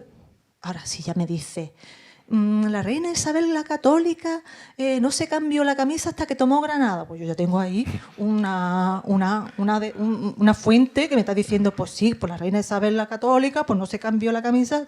A ver, pero a nivel arqueológico es muy arriesgado determinar si era un hombre o una mujer. No sé, lo veo complicado. Lo mismo hay después unas técnicas que yo me estoy saltando o que no conozco o han aplicado y que determinan el género del autor o de la autora. Pero a mí a veces me parece muy arriesgado, ¿no? Porque vosotros, en cierto, dejáis ahí los datos, la información y que otros demás después lo interpreten. es parte del método científico. Es decir, yo tengo que poner mis datos sobre un documento para, por si viene alguien después, que pueda recurrir a ello y poder interpretarlo. Si pueden venir dentro de 50, 100 o 2 años a decirme que no, que tú te has equivocado, que esto no era neutro, no era ni hombre ni mujer, era una mujer, pues me tendré que callar. Pero ahora mismo yo a nivel objetivo no le estoy viendo género. Es que muchas veces nos equivocamos. Te estoy poniendo el ejemplo de la guerrera vikinga. Sí, ¿no? porque fue muy llamativo. Pero como sí. eso nos vamos a encontrar muchas. Nos vamos a encontrar en el momento que tú analizas. El problema es que muchas veces se han quedado con el agua y los huesos lo han tirado por ahí. Entonces, esa información ya no la puede recuperar. Entonces, interpretamos con respecto a lo que estamos viendo, pero porque nuestra educación nos ha dicho de que la mujer tiene que coser, la mujer tiene que hacer collar, y si era un hombre. ¿Cuántos paneles van a tener que ir rehaciendo en muchos museos y en muchos espacios, ¿no? De adjudicación de las labores de... Pero eso va a ser siempre. Pero va a pasar con labores, va a pasar con todo. Es decir, cuando se haga todas las revisiones, va a pasar constantemente. Es decir, tú hay un dato que ahí vas a ver que no te concuerda porque la investigación ha avanzado en ese campo y dices, bueno, pues ya esto lo que se puso en este momento ya no es correcto. No quiere decir que sea mejor o peor investigador. Es parte del proceso. Bueno, pues llegado a este momento, si vosotros queréis intervenir, tenéis alguna pregunta, lanzar alguna reflexión, opinión, ahora es vuestro. Venga, Bueno, venga, Vicky, tú lánzate. Una puntualizar lo que has dicho último. Yo creo que el antropólogo o la antropóloga sería la persona que a través de los datos que tú das son los que harían el tema del género, ¿no? Sí. Yo creo que es más bien de antropólogo. Sí. Arqueólogo es lo que ve y ya está, y ahora el antropólogo llega. Pero vamos, ese no era mi tema. Frigiliana se está conservando según desde qué año. Quiero decirte, porque en Frigiliana, yo que mi familia es de Frigiliana, yo he vivido cuando niña frigiliana, y no es la Frigiliana que hay ahora. Entonces, ¿qué se está ahora? Porque la frigiliana no tenía plantas en ni una, porque para ir a por el agua a Fuente Vieja y subir, para tú regar planta, ibas a tener tu planta en el balcón, ¿verdad? En la vida. Porque tiene el grifo Ni en al lado. la calle, ni en el balcón, ni en ningún sitio, porque vamos, era imposible. Entonces, llegan los doña Marta, que me conocen algunos de esos, y les dice que va a pintar su puerta. Las puertas eran marrones, porque no había nada más, y como mucho verde botella. Y bueno, y blanqueaba, sí, eso, blanquea, siempre ha blanqueado, porque vamos, llegaba Semana Santa y eso. Entonces, toda la parte del Baribartó, eso no es ni tiene comparación con lo que era. Yo te estoy hablando hasta cuando yo era niña, pues bueno, al año 70 ni los 80. Entonces, el Ayuntamiento de Frigiliana quiere, como muchos ayuntamientos, por supuesto, el turismo. Y apuesta por un tipo de arquitectura que no es la de Frigiliana, que es la que los extranjeros ingleses primero llegaron, la concepción que tienen de esa Frigiliana. Entonces, yo me pregunto, o sea, porque yo voy a Frigiliana, es muy bonita, me encanta, pero no es la Frigiliana de cuando yo era niña, que mi abuela vivía en la Fuente Vieja. Y la Fuente Vieja entonces no es como está ahora, de tantísimas plantas. Y yo voy y cada vez, pues la verdad, aparte de las masas de turistas, que yo ahí no me meto porque el pueblo tiene que vivir de algo, que no, pero que si el ayuntamiento está apostando por esa frigiliana, no por el de los años del siglo pasado, ni del año, bueno, el siglo pasado sí, porque estamos en el 20, del 19, ni de o sea, está apostando por un frigiliana de una concepción que eran de ingleses. Los ingleses fueron los que cambiaron. Los arquitos, no había arquitos en Frigiliana, era todo recto. Eran balcones, o sea, bueno, yo quiero decirte, entonces, tú como arqueóloga, como tú dices que te piden la opinión, o sea, seguimos apostando por ese Frigiliana desde los años 80, ¿no? Bueno, a ver, el tema ese de las plantas y tal, es que eso cada uno pone en su puerta lo que le apetece. Entonces, Entonces, el tema de... volvemos un poco a Eso la mejor, losa. es que eso a lo mejor lo tiene que responder un arqueólogo dentro de 300 años, ¿no? Es Sí, decir, que... casi que sí. Pero bueno, dentro de lo que es el concepto, de lo que es conservación, pues no sería correcto. No sería correcto el poner plantas, no sería correcto esos colores que están mencionando. Pero muchas veces lo que pasa es que se opta por embellecer sin tener en cuenta cómo se ha ido. ¿Cuál es la política? Mira, no lo sé. Eso, yo no me meto en temas de política. Yo me dedico a temas de intentar conservar lo que podamos, pero a mí realmente muchas veces el problema de morir de éxito puede suponer este tipo de circunstancias. Entonces, ¿cuál es el criterio? Mira, no lo sé, te digo la verdad, porque igual que estamos hablando de plantas, yo veo el empedrado y tampoco es el de los años que ha tenido, es decir, no se dedicaban a hacer figuritas. Entonces, es que si nos podemos poner muy puristas y podemos encontrarnos con muchos detractores. ¿Que se conserva más o menos la esencia? Sí. Después, el origen de que si es esa extensión del castillo Liza y que toda esa arquitectura realmente del 14, 15, 16, habría que estudiarlo.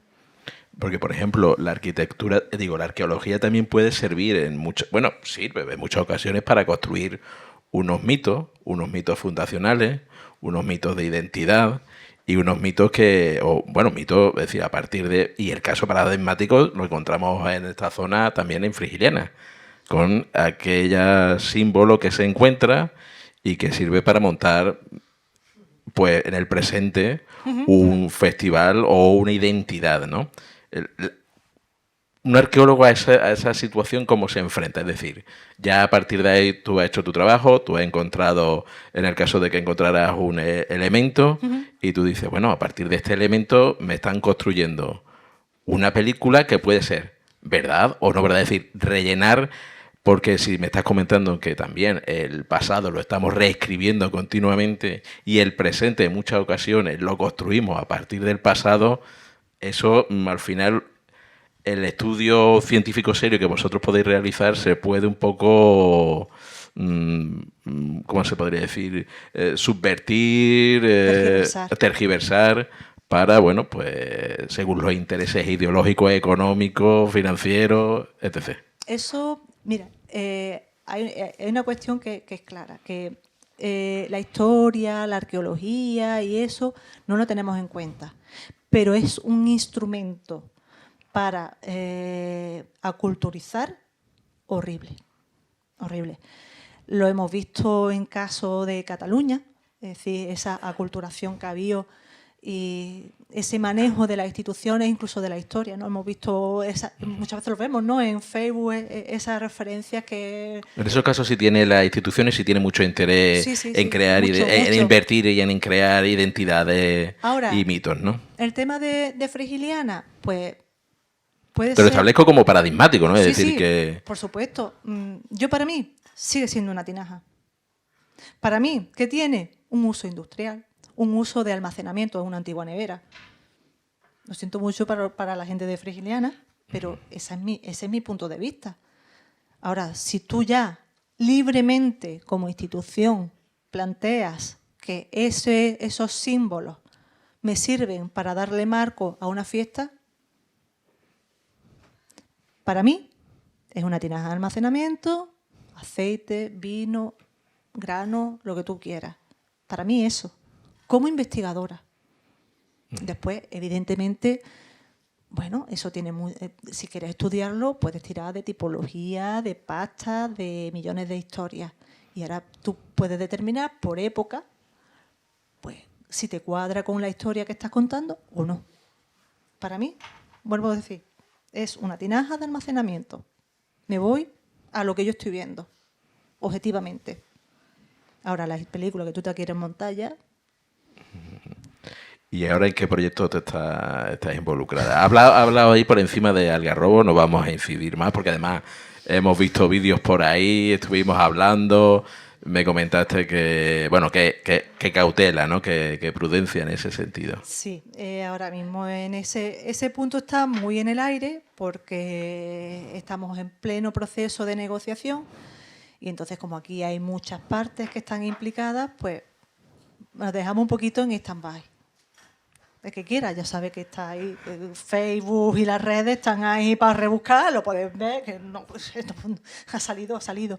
Pero de momento lo tenemos todo en stand-by porque consideramos que lo descubierto merece una atención, no solo por lo que significa, no solo por lo que se ha encontrado, sino por lo que puede significar. Entonces hay muchísimo. Si al principio teníamos muchos interrogantes, ahora tenemos el doble. Entonces, pues hay un equipo detrás, hay unas instituciones y entonces, pues... ¿Hay financiación? Vamos a dejarlo en el aire. Ese es uno. Pasa palabra. Pasa palabra, comodín del público. Pasa palabra. ¿Y qué nuevos proyectos, retos, además de Algarrobo, está? Bueno, pues en Torró siempre tenemos cosas que hacer, junto con Salva, que está por allí. Estamos con el tema del centro de interpretación de la Casa de la Aduana en Torró. Trabajo y de momento esos dos. Después hay cositas pequeñas por ahí que siempre hay que sacar adelante. Pero yo que, ya lo he dicho, yo siempre estoy metida en charcos y me meto en todo. Y al final digo, ¿para qué me he metido en esto? Después me da mucha alegría, pero me meto en todo. ¿Y te siguen llamando privados para asesoramiento, no? Sí, de momento sí. ¿Es más complicado encontrar un fontanero que un arqueólogo o estáis a la par? A la par. A la par. Por experiencia, a la par. Bueno, pues si tenéis alguna intervención más, queréis hacer algún comentario, pues agradecerte, Aurora, tu participación. Yo creo que ha sido apasionante. Ahora seguro que te preguntarán mil cosas, porque no se atrevan delante de la cámara o del micrófono que y no eso. Me pongan un aprieto. No, seguro que no. Igual te sale más trabajo, ¿no? También. Bueno, también cómo está el tema del Museo de Frigiliana, que está en stand-by, que está ahí buscando... La administración. La administración va lenta, ¿no? Las cosas de palacio van despacio, ¿no? Administración, el dinerito, eso siempre. Ahí donde está la lucha. Pues nada, Aurora, agradecerte mucho tu participación. Creo que hemos aprendido de una manera muy didáctica cuál es tu trabajo. La arqueología es desmitificar también un poco el trabajo, esa visión que tenemos a través de las películas del señor aquel con el látigo y de tantas películas por ahí. Pues, o esa señora que se cuelga también. También, sí. Yo no me cuelgo en ningún... Bueno, sí, me cuelgo en algún sitio. Pero bueno, te metes en tinajas que también tiene su peligro, ¿no? Está buscando el genio. Sí, ¿no? Pues Laura, lo dicho, muchísimas gracias. Gracias a todas vosotros, a todos. Ah, sí, Paco, venga, aquí, que nada. Y venga, se van animando. Ahora que me iba ahí. A la escurriura. Bueno, no, Federico, no digas eso que yo te... Venga, pues nada, Paco. Está claro que desde que la humanidad está sobre la Tierra, todo lo que hemos sido, hemos hecho, está aquí. No ha volado al espacio, está en el planeta. Más hondo, menos hondo, todo. Arriba. Y que allá donde ha habido, digamos, habitación humana, pues allí se van a encontrar cosas. Y van a aparecer por todos lados. La pregunta es la siguiente. Yo he estudiado y he visto algunas cosas que me llaman mucho la atención, y es, pues, por ejemplo, cuando se descubre un yacimiento, pues porque se va a hacer una obra pública o una obra privada, y obviamente, pues, tanto si es el Estado como si es el propietario particular, pues están obligados, la ley obliga a hacer una prospección arqueológica. Y aparece un yacimiento. Y ese yacimiento, pues la mayor parte de las veces, el arqueólogo lo que hace es documentarlo, se tapa y y se construye, o se hace la autovía, o se construye el centro comercial, o lo que quiera que sea. ¿Tú te has encontrado con ese tipo de actuaciones? ¿Has hecho ese tipo de actuaciones? ¿Cómo ves tú eso? Lo digo porque, por ejemplo, aquí en Nerja, concretamente en Nerja y Maro, se descubren hace una década, un par de décadas, un par de cementerios de mámparas, de cementerios islámicos. Cementerio potente, es decir, el de Nerja tenía 118 sepulturas y el de Maro 400 y pico sepulturas. Se descubren, se excavan, se documentan, se tapan y aquí no ha pasado nada. Es decir, las dos necrópolis islámicas de Nerja y de Maro, pues están ahí completamente tapadas. Lo único que nos queda es pues un pequeño estudio que se publica en el Anuario Arqueológico de Andalucía, que es otra cosa que hay que hablar, porque desde 2008 la Junta no publica el Anuario Arqueológico, quiere decir que no se tiene acceso a las excavaciones y los descubrimientos que haya habido. ¿Cómo ves tú ese tema? Es que ese tema a mí me llama mucho la atención. Pues mira, el problema siempre es el mismo. Y es que, ¿qué haces con esas tumbas? ¿Qué haces con eso? El problema está que si lo dejas al descubierto, hay que gastarse dinero para conservar y poner en valor. Y ahora, planteamiento. ¿Qué va más gente? ¿Al Balcón de Europa o a ver los 2 cementerios que hay en Nerja hispano-musulmanes? Entonces, ¿qué método se utiliza que es más seguro para evitar el destrozo o que se deteriore? Cubrir. Por desgracia, es así. Lo tienes cubierto porque podemos caer en la tentación de dejarlo al descubierto y como eso depende muchas veces de un propietario particular o de una administración que normalmente no se hacen cargo, normalmente, aunque es su obligación, y que se destroce y lo perdamos para las futuras generaciones. Entonces, ¿a mí qué me gustaría? Evidentemente, que más gente fuera en vez del Balcón de Europa o que de paso saliera del Balcón de Europa y se fueran a ver los cementerios de hispano-musulmanes.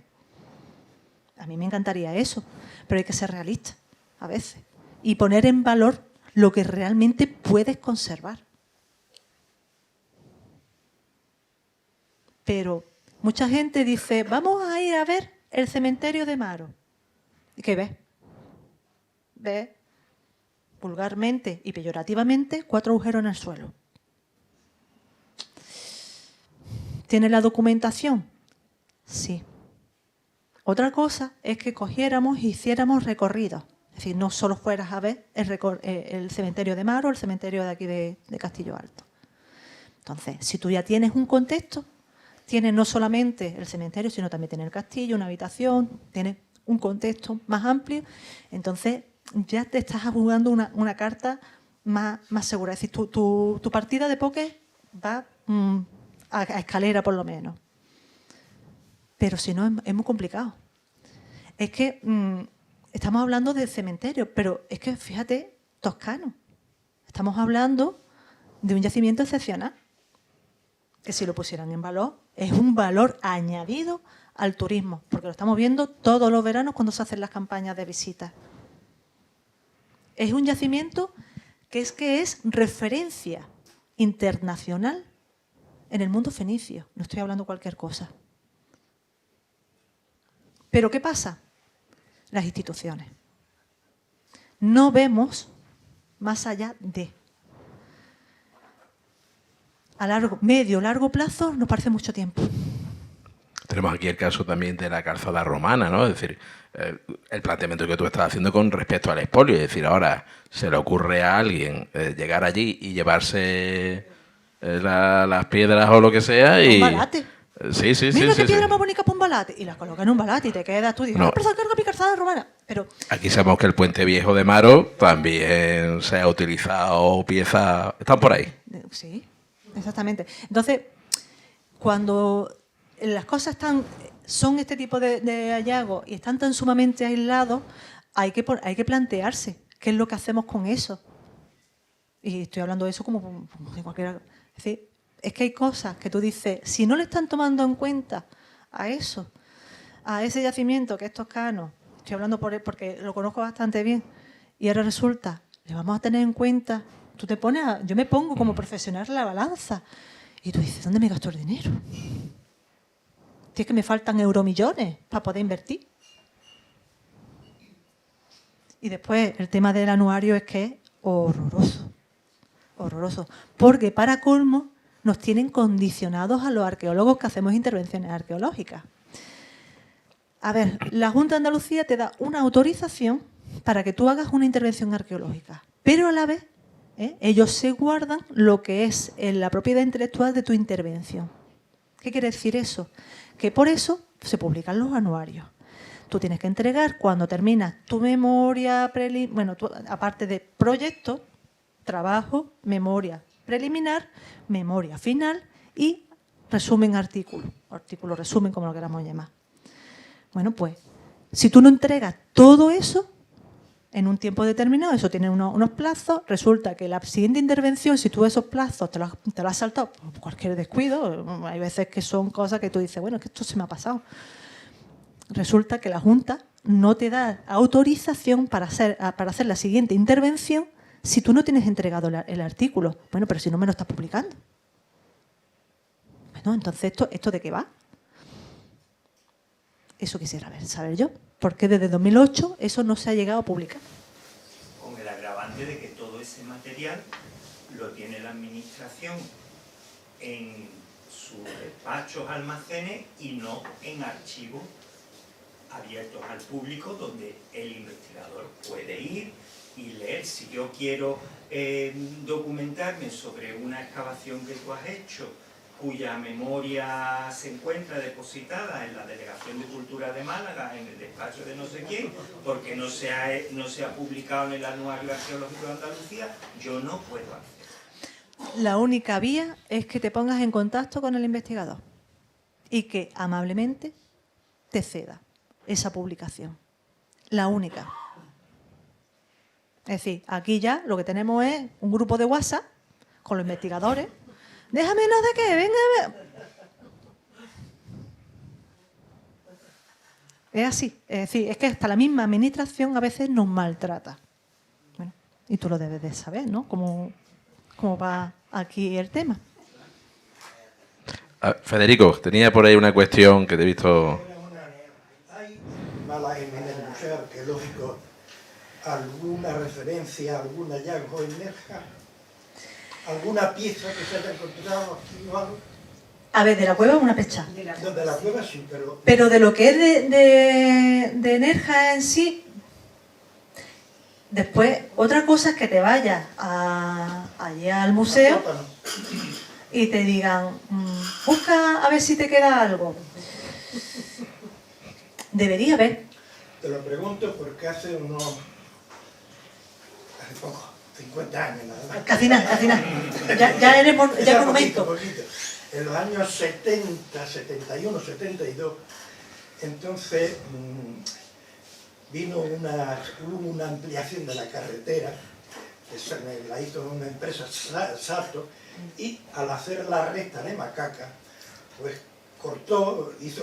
ensanchó los arcenes y cortó algunos campos que estaban así un poquito en colinas.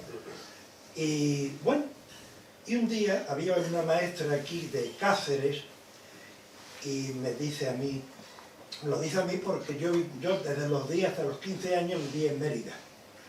Entonces me dice, Federico, ¿tú te has dado cuenta de que hay en la playa de la Torrecilla, ¿no? El playazo, que hay allí algunos restos romanos? Y ahí entre las piedras redondeadas, dice, hay trozos de teula romana.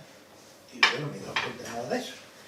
Dice, pues en tal sitio tiene que haber, vamos a buscar. Y un día nos fuimos por las restas hasta que encontramos un sitio donde aparecían restos de algunos, de lo que ella decía, y yo me fiaba más de ella que de mí mismo, porque yo había visto columnas romanas, había visto el resto romano, pero todo en mármol. Y ella me dice, esto. Bueno, pues entonces en aquella época estaba yo haciendo primero de filosofía y tenía como profesora a Rosario Camacho, que la conozco. Y entonces pues le hablé del asunto y un día vino aquí, sería finales del 71, mediados, o el año 72, no lo recuerdo bien. Y estuvimos allí a flor de corte, ¿no?, sacando algunas piececitas, y en un momento determinado se sacó una vasija de unos 10 centímetros, quizá, o 9 o 10 centímetros de altura, de terra sigillata preciosa, muy bonita. Y ese trozo, junto a lo mejor con algún cachito más, eso fue para Málaga. Y se quedó en Málaga. ¿Dónde fue a parar? No lo sé. No lo sé. En aquella época, en la calle Tejón y Rodríguez, allí había unos talleres, unas cosas del Frente de Juventud o de lo que sea, y ahí, ella se lo llevó junto con él, vinieron 2 o 3 más.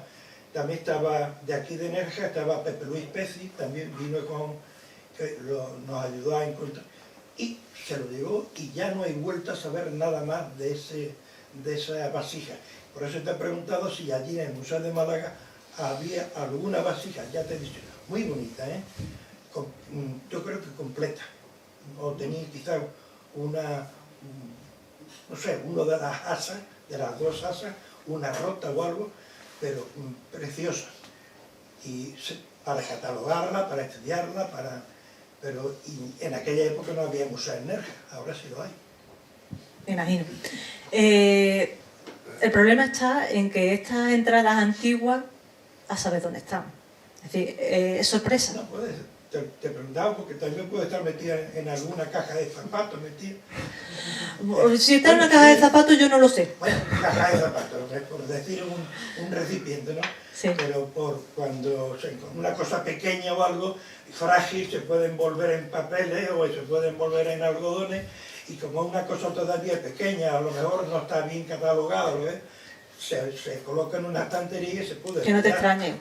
Muchas veces ese tipo de entradas en los museos es complicado. Y irte a lo antiguo Y más de hace 50 años.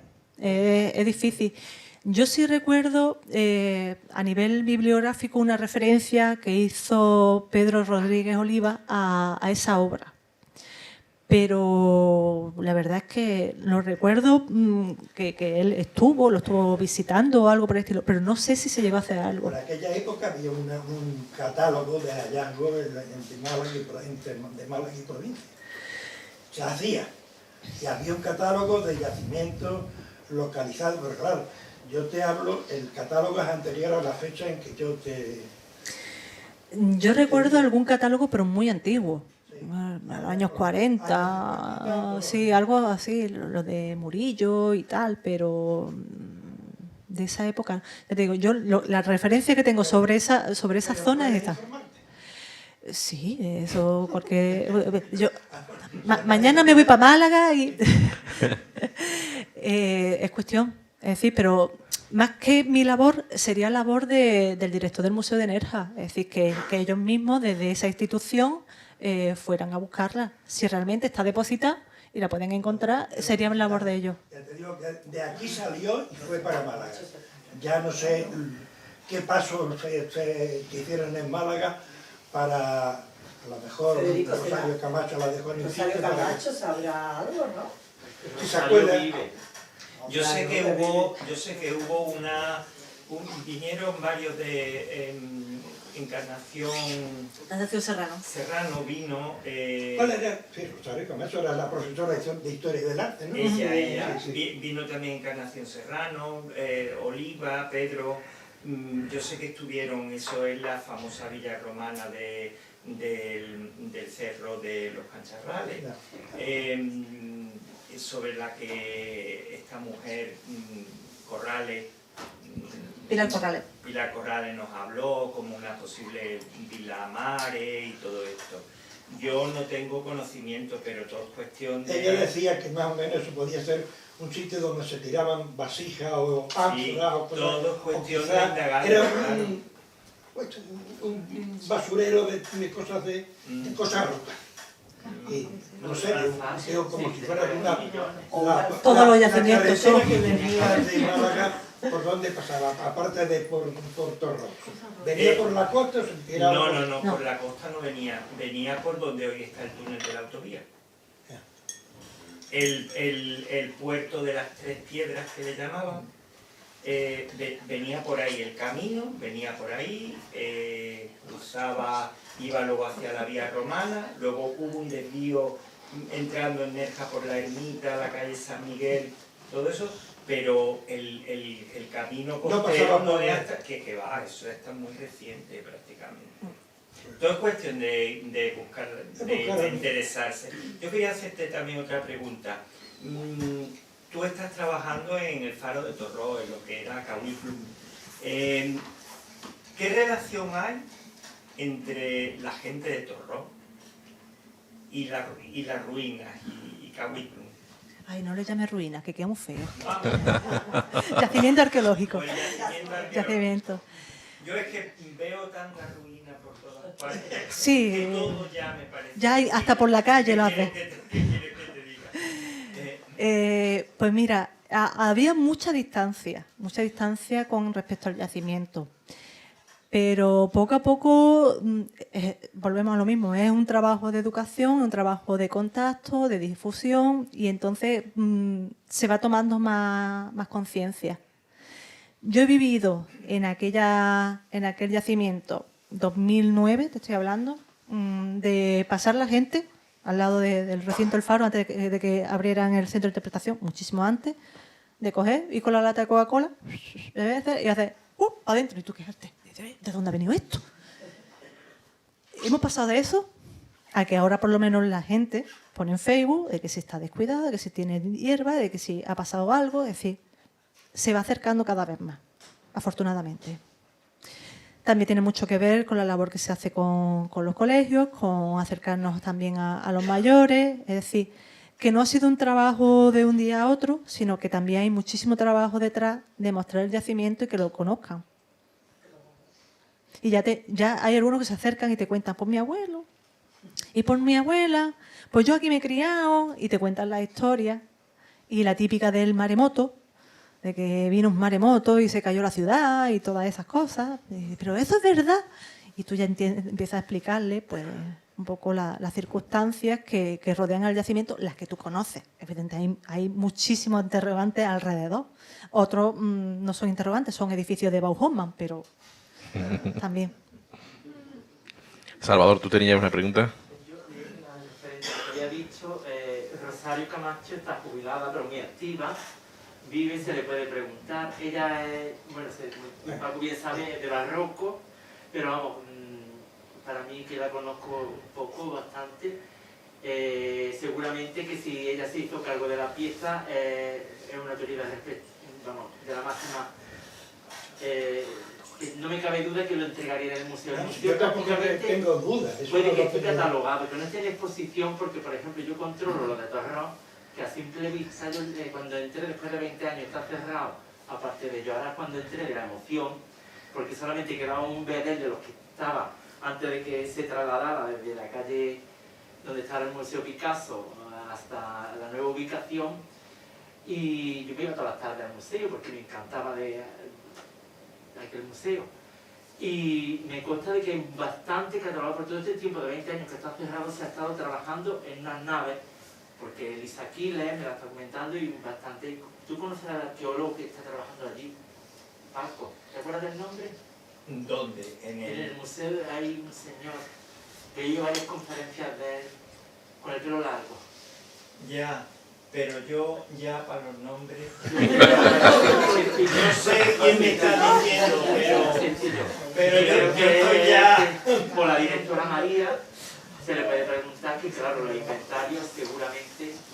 Y lo que dice de la pieza, pues es que, mira, hablando con Aurora, que es arqueóloga, una de las cosas que a mí más me sorprende es, por ejemplo, en Torrón tú sabes lo que tenemos y en todas las arquías, pero aquí todo se hacía de barro. ¿Por qué no hay? ¿Dónde está en la zona de alfarería aquí? Que tiene que haber lugares donde se tiraban todas estas piezas que no servían para nada, que luego ellos eran muy ecológicos porque los reutilizaban para la construcción. Pero ¿dónde estaban los alfares? No hay ni uno en la Sarquía. Y es que hasta los años 40 se usaba todo de barro, los lebrillos y todo lo que se comía era de barro. Y no hay nada. Sí, bueno, yo te digo que la recta de Macaca, esta es larga, yo conozco un sitio y te lo puedo decir a ti o a cualquiera que, vamos, cualquiera no. Ten cuidado que te lo dices. No sé, te vaya a expoliar. Que los polia. Pero vaya allí, lo que se ve aparte de que es un terreno privado.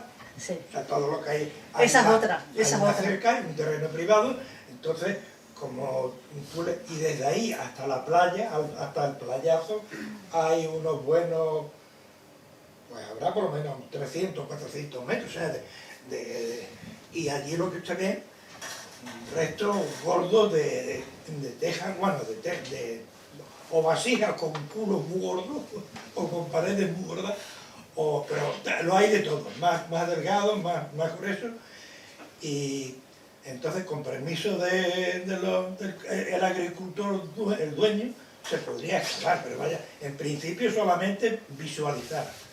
Ahí sí, se puede visualizar o lo que sea, es decir, desde aquí hasta aquí. Es donde... Es que parece que a Nerja no llegaron los romanos, ¿no? Era como la aldea de los galos, Asterio Belli, aquí llegaron. Volaban. Por eso le he preguntado a Paco si el camino desde Torrox hasta el camino romano que hay ahí, si pasaba por aquí, por delante, por cerca de la playa. Siempre ha pasado lo mismo, tenemos autovías y tenemos carriles. Pero también como es terreno de... Pues aquí tenemos lo mismo. Pero las factorías estaban cerca de Al lado del mar. que es normal. Sí, porque son factorías que están... Sí, donde se clavaban. Y después el hecho de que te aparezcan cachos gordos, finos, es normal. Es normal, estamos en un sitio donde te puedes encontrar cosas que están más relacionadas con la explotación. La vasijita fue desde luego una cosa excepcional, ¿no? Porque parecía Y entera. que se hubiera mantenido entera en un rinconcito de tierra. Y yo como arqueóloga te puedo decir que encontrarte algo entero es como decir, uy, qué suerte he tenido hoy. Ya no meto la 11, ya con eso tengo bastante. Y Salva, con respecto al tema de la alfarería, es complicado. Es complicado porque a nivel de registro arqueológico no conocemos tanto. Conocemos una ínfima parte de lo que son los yacimientos que hay aquí en la Sarquía. Conocemos evidentemente la alfarería que hay en época romana en Torró, pero después es verdad que hay muchas cosas que se hacen a nivel local. Tenemos los hornos, pero Sí. tenemos B. Sí, pero después hay muchas cosas que se hacen a nivel local. Cuando son a nivel industrial llama mucho la atención porque es verdad que hay muchísimo tejoleto alrededor. Pero después cuando se hacen a nivel local, que es lo que se viene haciendo durante, hasta hace 50 años, a nivel local se hacía casi todo. Después venía la vajilla fina, la vajilla esa buena, la de la Navidad, que te pones tú para fardar a los familiares, que esa sí que es verdad, pues porque venían de fuera. Pues te podían venir de Valencia, te podían venir de Italia, te podían venir de la Cartuja, para que no, la fábrica Pigman.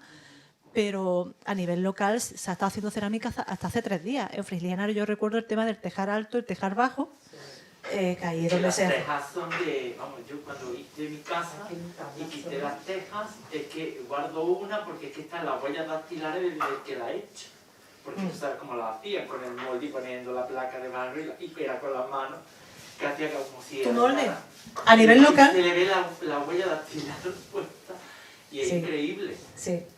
Y eso, Claro, como no hemos acostumbrado a verlo todo tan estándar, tan liso, tan despersonalizado, cuando ves algo que tiene una huella, que tiene un dedo, que tiene algo, te sorprende y te gusta. Pero tú ten en cuenta que a nivel local se hacía de todo, evidentemente. Es como todo. Había quien hacía Picasso y había quien hacía el dibujo en la pared. grande porque es que ahora la gente pone otro tipo de materiales, pero hasta hace 50 años que era Todo local, todo local. teja y punto. Claro, si es que te traía... A ver, ¿cuántos no hemos visto Para los lebrillos, para quitarle los lebrillos, para coger agua, que esto recibe el agua en los años 60. Sí, en el 60. Más o menos, y van con cántaros. Claro. Y después tenías en la alacena la porcelana china, que la tenías allí, mira, no la tocaras, no vaya a romperse, y eso era el regalo de la Juá. Es decir, esas cosas venían de fuera. Lo que se hacía aquí era rústico. Era todo... No estábamos en el mercado. Yo no sé de Málaga, salvo la zona del Museo del Vidrio, que sí que era un antiguo... Ollerías, calle Ollerías. Pero vamos, que tampoco se ha trabajado mucho en la zona para eso. Sí, pero de todas formas tenemos calle de Ollería, la zona del Ejido también era una importante zona de producción de cerámica. Vélez, a pesar de que ahora nada más que, bueno, hasta hace unos años nada más que se fabricaban ladrillos, también ha sido una zona importante de producción de ladrillos, material. Lo que pasa es que hoy día nada más que vemos material de construcción, pero hace 50 años se fabricaba de todo. Lo mismo te hacía un ladrillo que te hacía el lebrillo de aceite. Todo, las tejas, todo. Así que...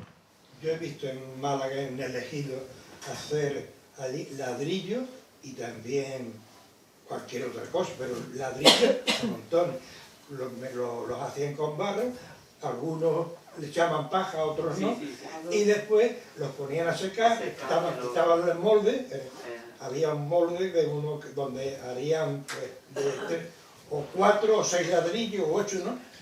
Y después había un pequeño horno donde lo cocían o lo dejaban allí primero a que se secaran y después ya al final y había muchos que también rotos, naturalmente, que se rompían después, los que no estaban bien cocidos.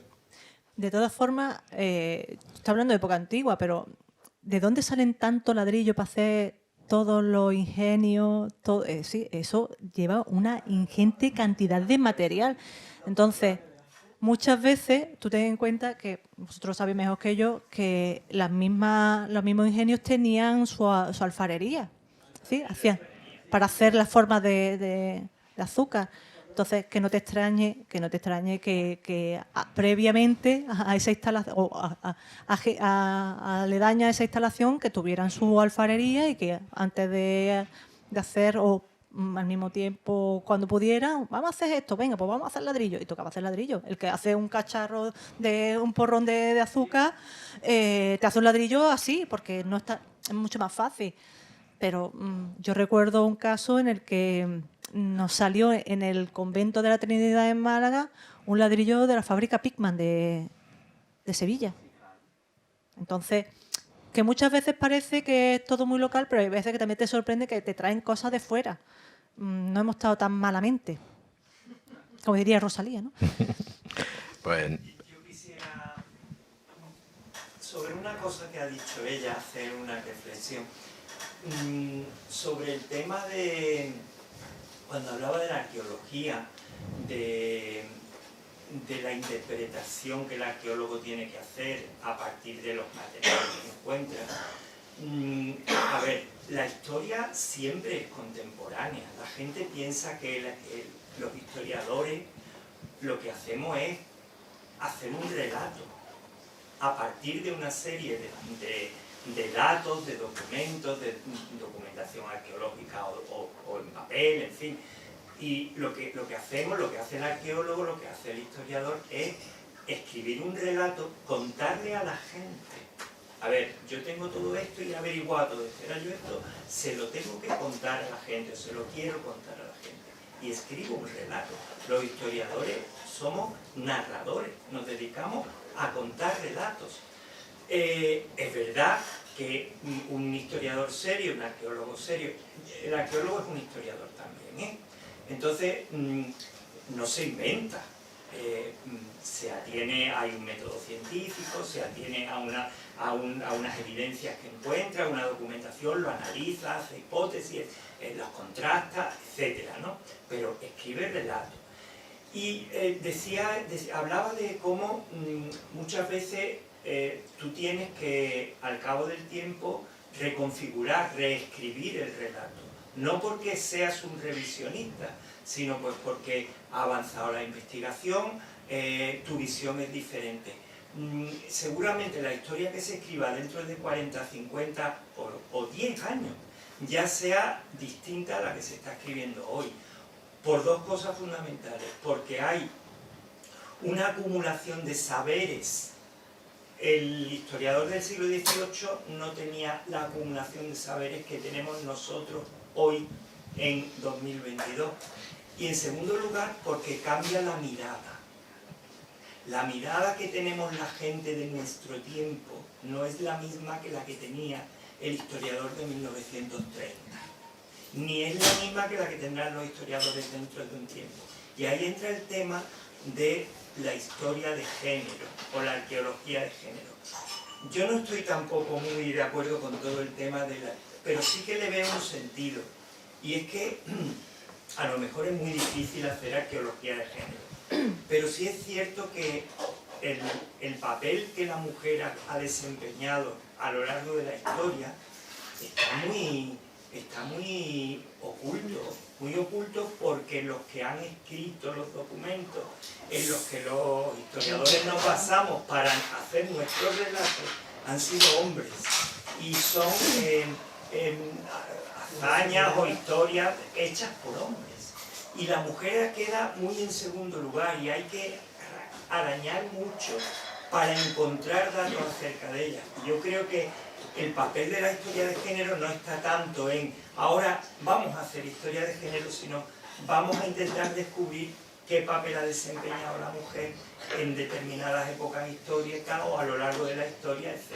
Y yo creo que ese es el sentido de la llamada, entre comillas, historia de género, de la que yo no soy partidario totalmente de hacer una historia de género. Pero sí le veo un sentido. Eso obligará a tener en cuenta ese papel, el papel de las mujeres a lo largo de la Paco, yo ahí vuelvo a decir lo mismo. Es decir, yo me dedico a ver objetivamente cuestiones. Las revisiones sobre qué es el papel que ha tenido la mujer, yo si no tengo evidencia no puedo hablar ni de hombre ni de mujer. Entonces, si ahora yo tengo un documento en el que me menciona hombre, pero también me menciona mujer, y yo quiero sacar eso de ahí, ya estamos hablando de cosas, yo creo que ahí sí, es decir, ahí estoy de acuerdo contigo en que evidentemente ha pasado como, no me acuerdo ahora de esta pintora que pasó desapercibida de su tiempo y que sin embargo, bueno, se ha descubierto y se está poniendo en valor esas artistas que estaban ninguneadas. Entonces, una cosa es el ninguneo y otra cosa es forzar algo que de momento no hay. ¿Vale? Entonces, yo lo que no estoy de acuerdo es, si yo no tengo una evidencia que me diga que eso lo ha hecho un hombre o una mujer, pues yo me voy al neutro. Yo me voy al neutro. Yo no puedo determinar si una vasija, porque tiene el asa así o asado, o le he puesto un corazoncito, lo ha hecho un hombre o una mujer. No tengo evidencia. Porque, por desgracia, si se me queda la huella dactilar, no teníamos esas bases de datos que tenemos hoy día. Sí. Yo lo que no pretendo es forzar a documentar una cosa que ahora mismo no tengo posibilidad de documentar. Otra cosa es que yo tenga una evidencia, se haga una revisión, es decir, y me diga, este cementerio, que es donde realmente podemos determinar género, podamos decir, ¿esto era un hombre o esto era una mujer? Porque muchas veces hasta nos sorprendemos de que cómo vivían las mujeres en alguna época. Nos sorprendemos muchísimo, es que nos sorprendemos nosotros, que se supone que estamos haciendo esa labor. Entonces, voy más por ese, yo espero que se haya entendido bien, es decir, no voy a ir, simplemente es que yo no voy a forzar, yo voy a intentar mirarlo de forma objetiva. Ya te digo que si dentro de 50 años, 5 años, viene alguien con una técnica que me determina el género, cierro las chapas y me callo. Pues yo creo que eso también tiene su doble vertiente, porque entonces todo lo hecho es por hombres y mujeres, no hay todos, todas y todes.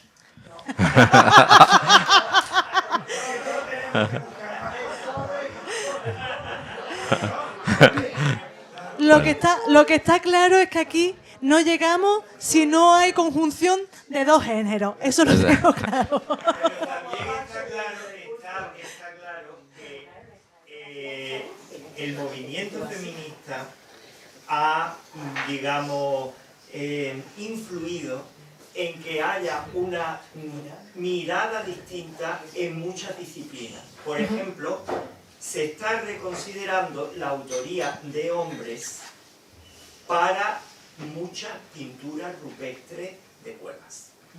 Y se han hecho estudios anatómicos y de altura y de tal, y se está empezando a plantear la hipótesis de que no era el hombre pintor, y también se está planteando la hipótesis de que no todos los cazadores eran hombres.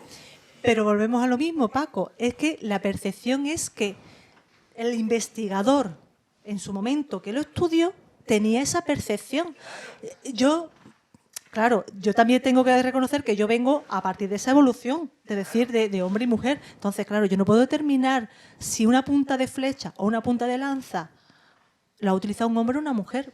Tengo que ver que lo ha podido utilizar momentáneamente un hombre o lo ha podido utilizar momentáneamente una mujer, o directamente un hombre o directamente una mujer. Entonces, claro que sí, que se hace esa revisión, pero porque nosotros mismos a la hora de investigar, hablo de nosotros mismos como investigadores que hemos escrito esa historia. No hemos preocupado más de otorgar ese papel que realmente el papel que cumplió el hombre o la mujer en esa época. Pues, si os parece bien, ponemos aquí el punto final. Ahora después seguimos peleando. Sí, podemos estar aquí esperando a ver qué dicen de nosotros la arqueología dentro de 100, 200 años, así que tened cuidado con lo que vais dejando por ahí, con lo que... ¿De hombre o de mujer? Y agradecerte de nuevo, Aurora, tu participación, y invitaros en el mes de abril, que vamos a tener actividades relacionadas con el Día del Libro. Vamos a tener aquí una fiesta dedicada a las letras nerjeñas, vamos a tener invitados, nos lo vamos a pasar pipa como siempre. Así que nada, a seguir confabulando. Muchísimas gracias. Muchas gracias.